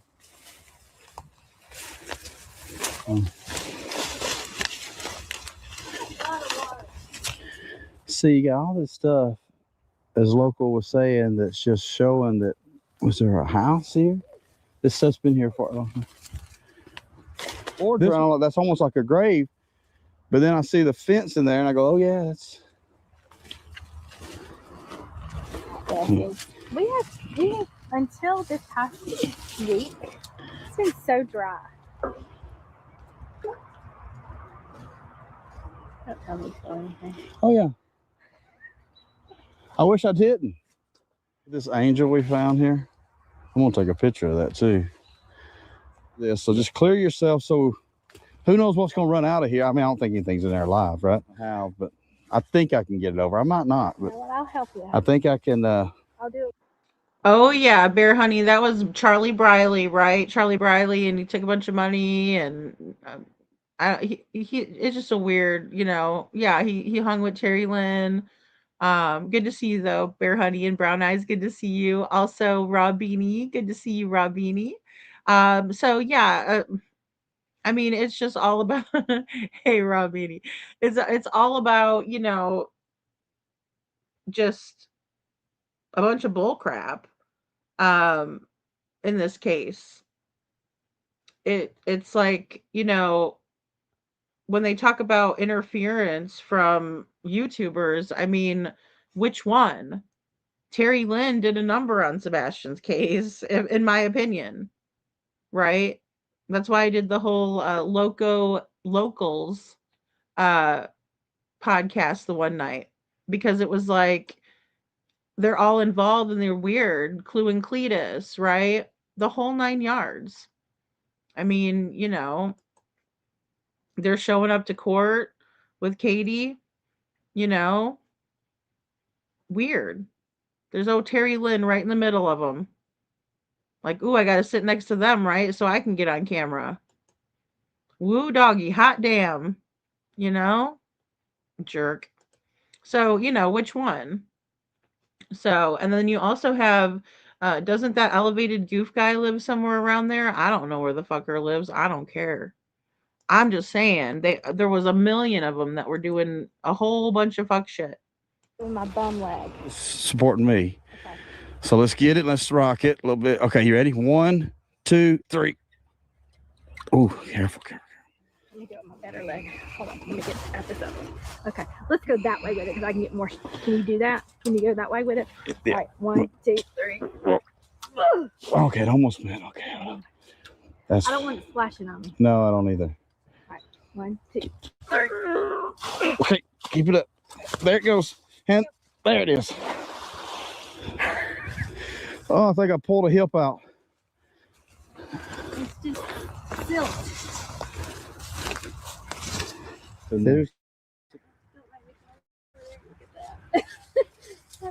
I need a stick. I don't think it's bone. No, you can see there's nails in it. Again, it's dumping material, stuff that they dump. You see some stuff right here, some wood. But that's what we do. We empty it. Cleared. Nasty. But cleared. Okay. The angel was interesting too. We have a tree. We have a creek. And then let's not forget about the pants that were found, right? By Terry Lynn, Lego My Diego dog handler, who's good friends with Chris Carr.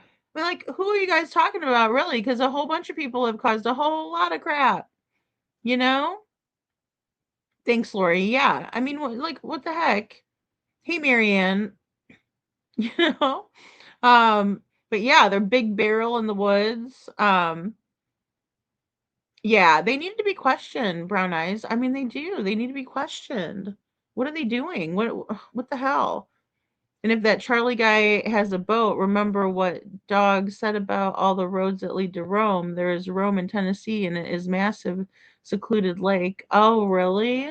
Oh, I didn't realize that. I didn't realize that, Anna. I've never looked at that on the map. I know Charlie was trying to get people to send him money for a boat.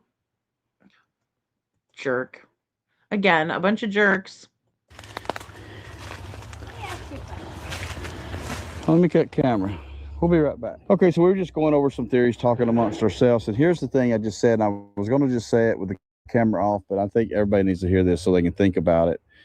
You know, we're running through what ifs and somebody coming here and somebody maybe initially putting him down here, laying him down here, and then maybe coming back and getting him later with searching and stuff going on. Now, like I said, we're 4 miles out, and we don't think there was even searching here. We don't know, but 100%. But in all this talking, I was asked, you think this? I said, well, I think in 17 hours. The day after, if alleged, from what I understand, in 17 hours, the day after he goes missing, someone disappears for 17 hours. When we all know realistically 3.5, 7, we'll make it 8. We'll spend 2 on getting things ready. That is a 10-hour deal. Minimum 7 hours you got to spare. Why were you gone so long? And what did you do? And if you don't want to answer that, other than I took a nap or I fell asleep, even though my wife's son is missing and she's distraught and we don't know where he's at because he walked out of the house, you're going to just lay down peacefully and sleep your little head off. That is BS. Where's that little kid, that meme? I need that kid meme right now. I should throw it up. BS. Bullshit. Bullshit. It's just bullshit. Okay, come on. We don't buy that. You go missing, essentially. CP, I'm talking about. You go missing for 17 hours the day after your stepson goes missing. Come on, somebody explain that to me. How does that happen? Oh, the cops were looking for, the LE was looking for a kid who walked out. Come on. Somebody gonna say, where's stepdad? Oh, I don't know, he disappeared for 17 hours. He had to go get an RV that was already paid for through the end of the month. Go on Friday. Go on Saturday. Don't go at all. Pay another month. Your kid's missing. And then 3 weeks later, if I'm correct, you know, and so get exact dates here, you go back. And she comes with you. Oh, goodness. So here's more of that. That's like a garage building, an outdoor shed. So I think we are dealing with a home set here at one point in time. And look at this green carpet. That shows you how old. Now, here's the question I have for you. Is that paint or blood? You see any point of giving me the... It's not that heavy. It's just awkward. You got it? Thanks. Yeah. So, hold this right there. Anything you see, Funky? There's a lot of stuff up there. There's Jack. It's just all like metal. It's like an outdoor building for tools. Yeah. Okay. Let's check this carpet out. It's probably paint. You never know. You see how intense I get when I start talking about the BS going on in this? It's just ridiculous. This poor kid's missing, and we can't get any accountability where people are. See? Just fiberless. Yeah, you can see there how it must have been a green and red rug or carpet. Yeah, I found carpet like that. You try to move it, and I think when you start trying to move it, shows you how long it's been here, right? And buckets up here. Hey, now listen, you see a bucket, turn it over. Yeah. That's how they sit on top of buckets. Really? Yeah. Well, we got buckets. Hunters were out, tipped over a bucket, and her head was in. Oh, well, that's something. Okay, here we got one. You ready? Oh, it ain't going easily. It's in there. It's in there. Bucket.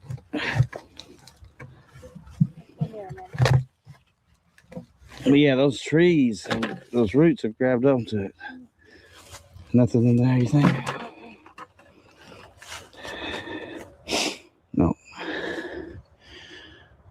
See, here's all that stuff we were seeing from the other side.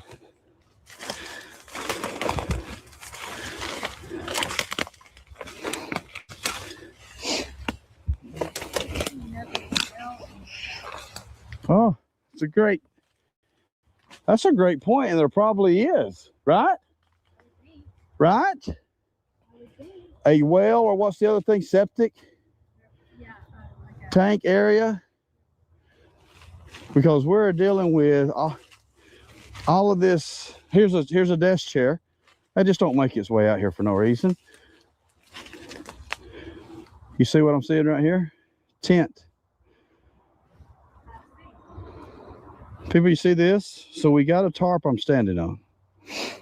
Okay, and it's maybe it was part of this tent. Was that a table? Or we have something someone would use. Oh, it's full lawn tent. Camouflaged.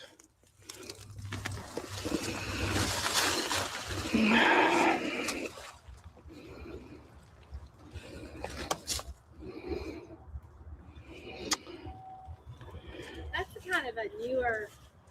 Yeah. It's newer. It's been cut too, right here. This is cut, not, it didn't happen. It didn't rip, I don't believe. It's a nice cut for whatever reason to cut this out. Could have been used for deer hunters, maybe. Nothing under. We got right here, we got a back of a truck. Okay. Ford. It's old rusted, like a cab of a truck. Nice cab. What do they call it? The bed of a truck. Bed of a truck. I'm gonna come up here and look closer.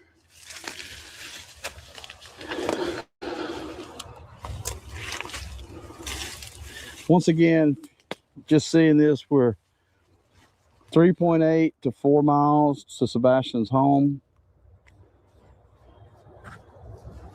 Bed of a truck. Ah, we have a, check this out, very interesting. We have actually pieces of like a Christmas tree, an artificial Christmas tree. So, unless somebody just, here's a bed. Speaking, that's just the earth doing its thing. But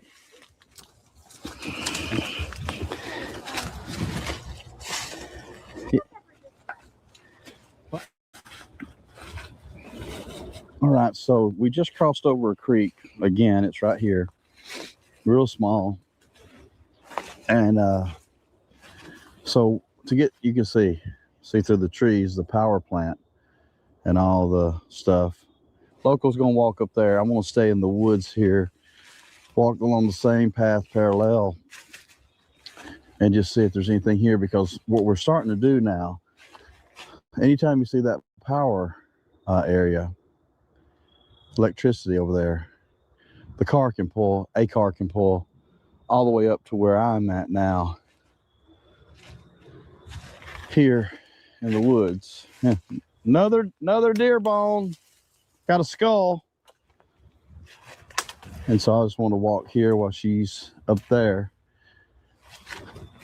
That's creepy because that thing's sitting straight up. One day off of Halloween. Oh yeah, got some big old antlers too.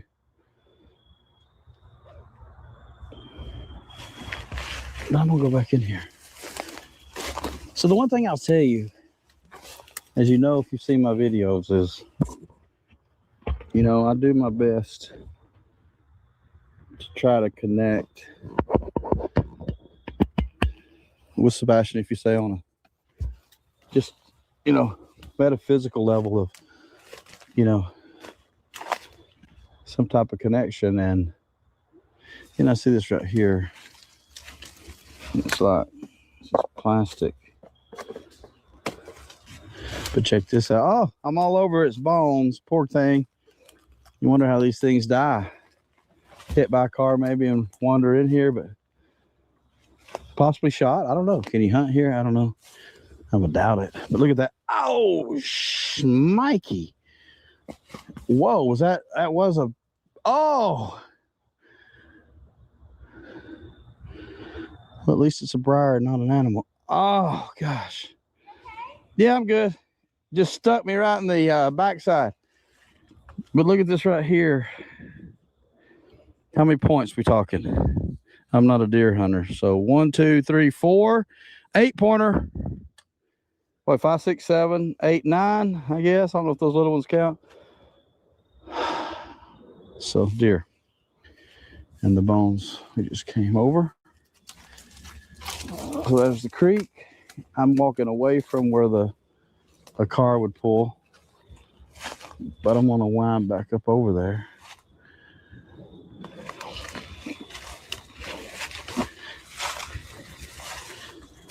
So I saw the connection. I didn't really feel a connection. When we first pulled in this area, this whole area was creepy to me. I felt a really weird feeling, if you will, vibe. I haven't felt it as much since we've been out of the car and actually out here, you know, walking.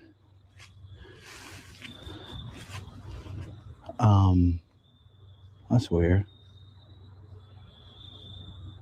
What is that? I'll go check that out. But it's very quiet, isn't it? Yeah, these woods are creepy at times. Yeah, so guys, I'm just gonna kind of talk over, just mute, but I mean, you have this area down here, there's some water, you can tell it's flowing. So, if it was a little bit higher, there might be some more water, but you do have the roadway over to the other side. Um, and I see what you guys are saying about Charlie. Yeah, so thank you, Kylie. Another realm had given Charlie the money and then he just took off. Because Brown Eyes, yeah, that's what I heard. But it's like, where'd he go? Because he's not that hard to find. But if the DNA from the mattress pad is still going to be in his the back of his truck bed, because that's where it was, to the best of my understanding. And Brown Eyes Girl, thank you so much for being a member for 2 months. She says, Lady Freedom, let's bring him home. Yes. And, I think it's going to take all of us. I think it's just going to take all of us, people going out and searching, people theorizing, the whole 9 yards. I mean, and again, these woods are so thick, guys, just looking at them. Trishy says, exactly, Silvers, how did CP know he would need to pick up the trailer? At that point, a normal parent would just assume that the kiddo was lost and they would find him quickly, and also and able to go back to week 2. I mean, I don't know. Oh, able to go back to work. Right. So everything was very, in my opinion, prematurely done. In terms of reporting, the whole 9 yards is suspicious, in my opinion. Trishy, because how do they know it's a big emergency right off the bat that Sebastian's missing when she doesn't even look for him? She's got her windows rolled up. So hello, Miss Ann Reynolds. Good to see you. Oh, Deanna, whoop whoop. That's awesome, Deanna. Deanna's been a member for 7 months. That's fantastic. Thank you guys so much. That's so wonderful. At night did use the ILL word. I know. That's what I was saying, Raw. That's what I was saying. I was like, what is up with this? I'm like, I don't know what to think. 8 minutes. 8 minutes is what we're looking for. They want us to look. Anybody who has the footage, anybody who has anything, any information in that little stretch of road off a Long Hollow, they're asking for information, and then they said a man also. Said KIL and MAN and the whole 9. So, again, last time I checked, Sebastian was with his mom, who's a woman. But,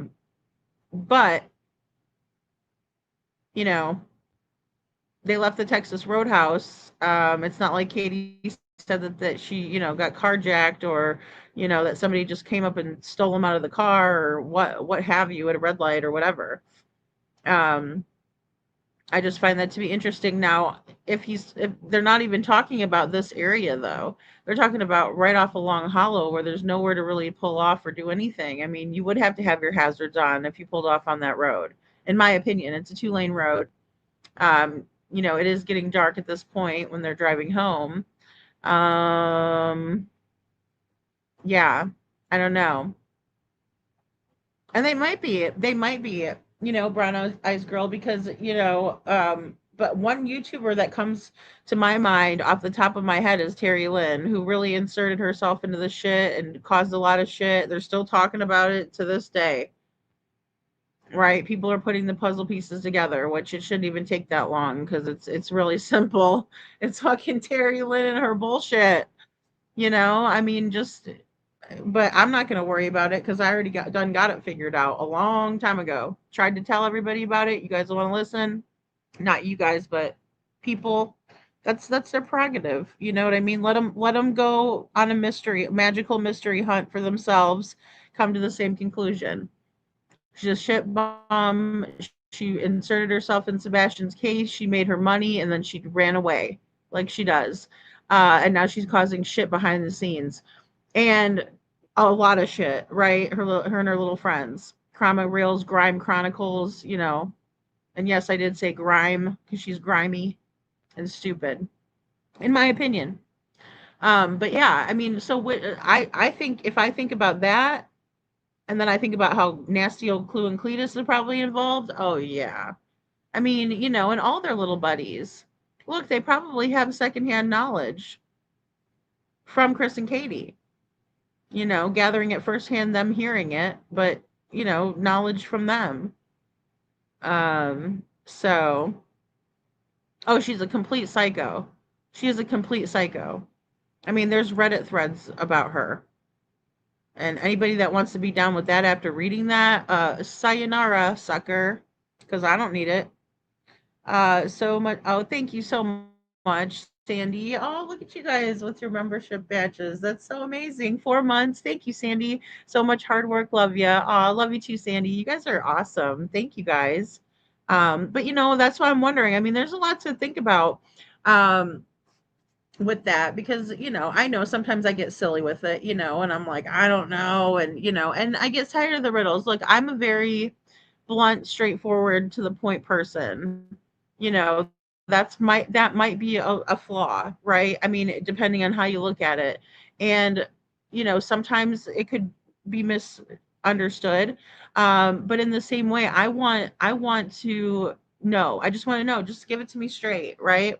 Serve up them mashed potatoes with some gravy. Is that what Chris said? Some stupid shit like that. But that's just how I am.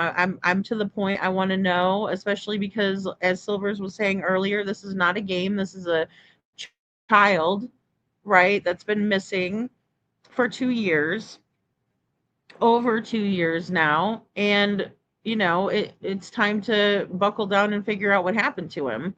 And it's going to take all of us to put our heads together. And like I said, I know that there was leakage. I know that Chris and Katie know more, and they're the ones that have come out and spoke. And that's, something that we need to be using to our advantage, in my opinion. So, but okay, guys, I think this video with Silvers is kind of long. I know we've gone through it. I wanted to show you guys this part, though, where he comes up upon this. Field, I mean, it is. Now, is it a deer station? They got, look, wood is being burnt. You can tell they've used that for wood, to burn something. Okay. You got down here, you got one of those, that appears to be one of those blankets to keep you warm. Okay. Is this homeless or is this something else? You got a thing there. I don't know what that is for. And this is where we are. Look at this thing. Not the wave I was seeing. I don't know if it's battery power or what. Look at that. Let's go in. So you have a blanket here that does not look old at all.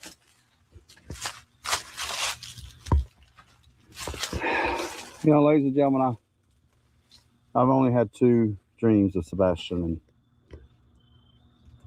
both times he's alive, and that's great. That's what we want. And one of those times he was living in something, I'm not going to say like this, I'm just going to say a shelter in the woods like this. I don't know. I can't tell if someone's been here in the last day or if it's been the last year. But this is weird, right? Okay, we're going to cut camera for a minute.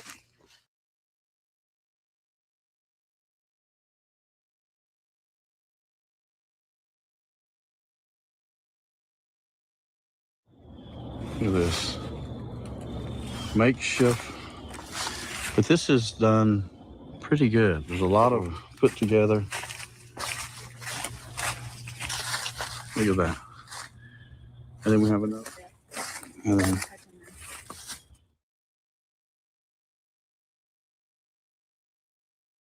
so this is what we walked up on. You've got 2 different camps, if you will, 2 different huts. And these aren't like, let's put these up in, I mean, a couple hours, but still, look at how they're tied together.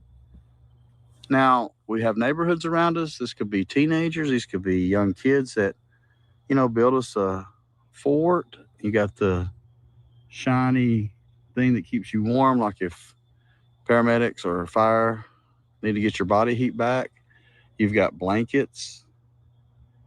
You've got some pants that we think maybe a medium-sized child's, like underpants. It's just weird because there's nothing more And this area right there is the power station, and then boom. And you can see here the wood that's been burned, either to cook or whatever. There's also that inside. This one, the tarp looks the same, brown. That one has more of a tint over it too. That makes it different. 4 miles from Sebastian's house. Okay, looking at this in detail, as locals pointed out, take a look at these. These have been cut, especially down here. You can see really, so most of these branch pieces that are nice and thick and solid have been cut. Was a saw brought in here? Then you get over here to something like this, and you see there's a nail sticking out of this piece. Well, and you know what? This is a tree that they cut. This and look at this right here is another thing being tried to be tied together at an angle. Now they talk about Bigfoot and tree structures. Bigfoot building something like that.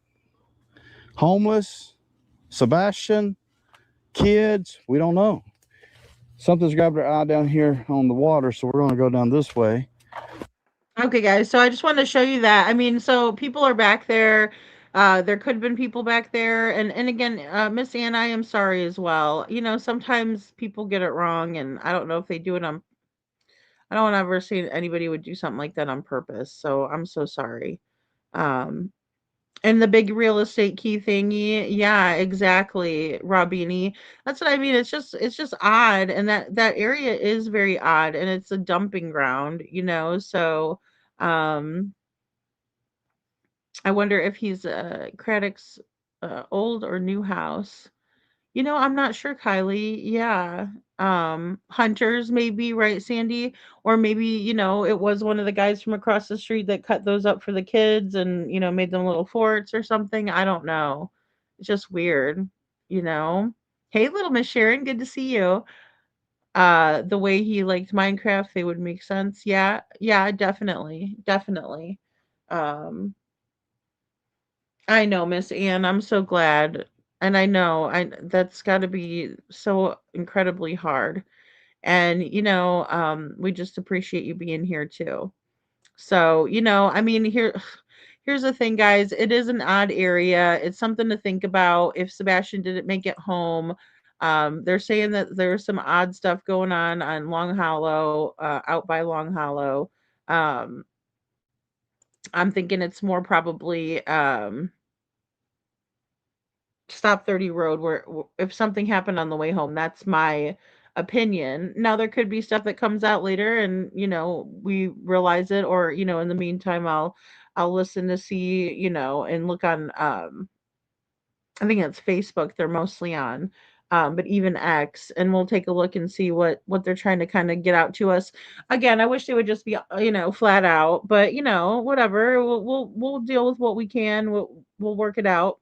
Um, but I love you guys all so very, very much, and I will see you guys all tonight at 11:30 Eastern for Night Court. So I hope you join us.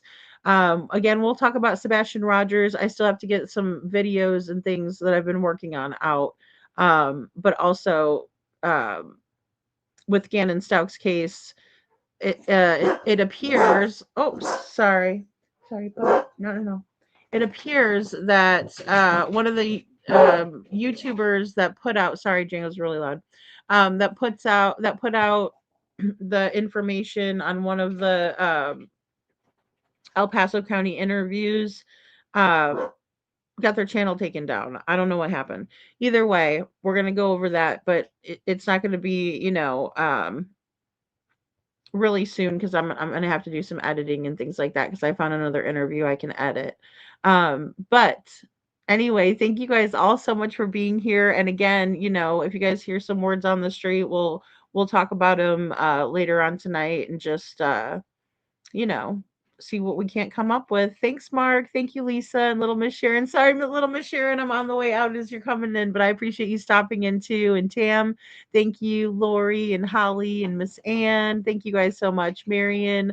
I'm glad I'll be back later too, Marion. So I'll see you guys. And Robini, is always so good to see you. And Sandy, Kylie, Brown Eyes. Thank you guys so much. You guys are amazing, and I will see you guys all later tonight.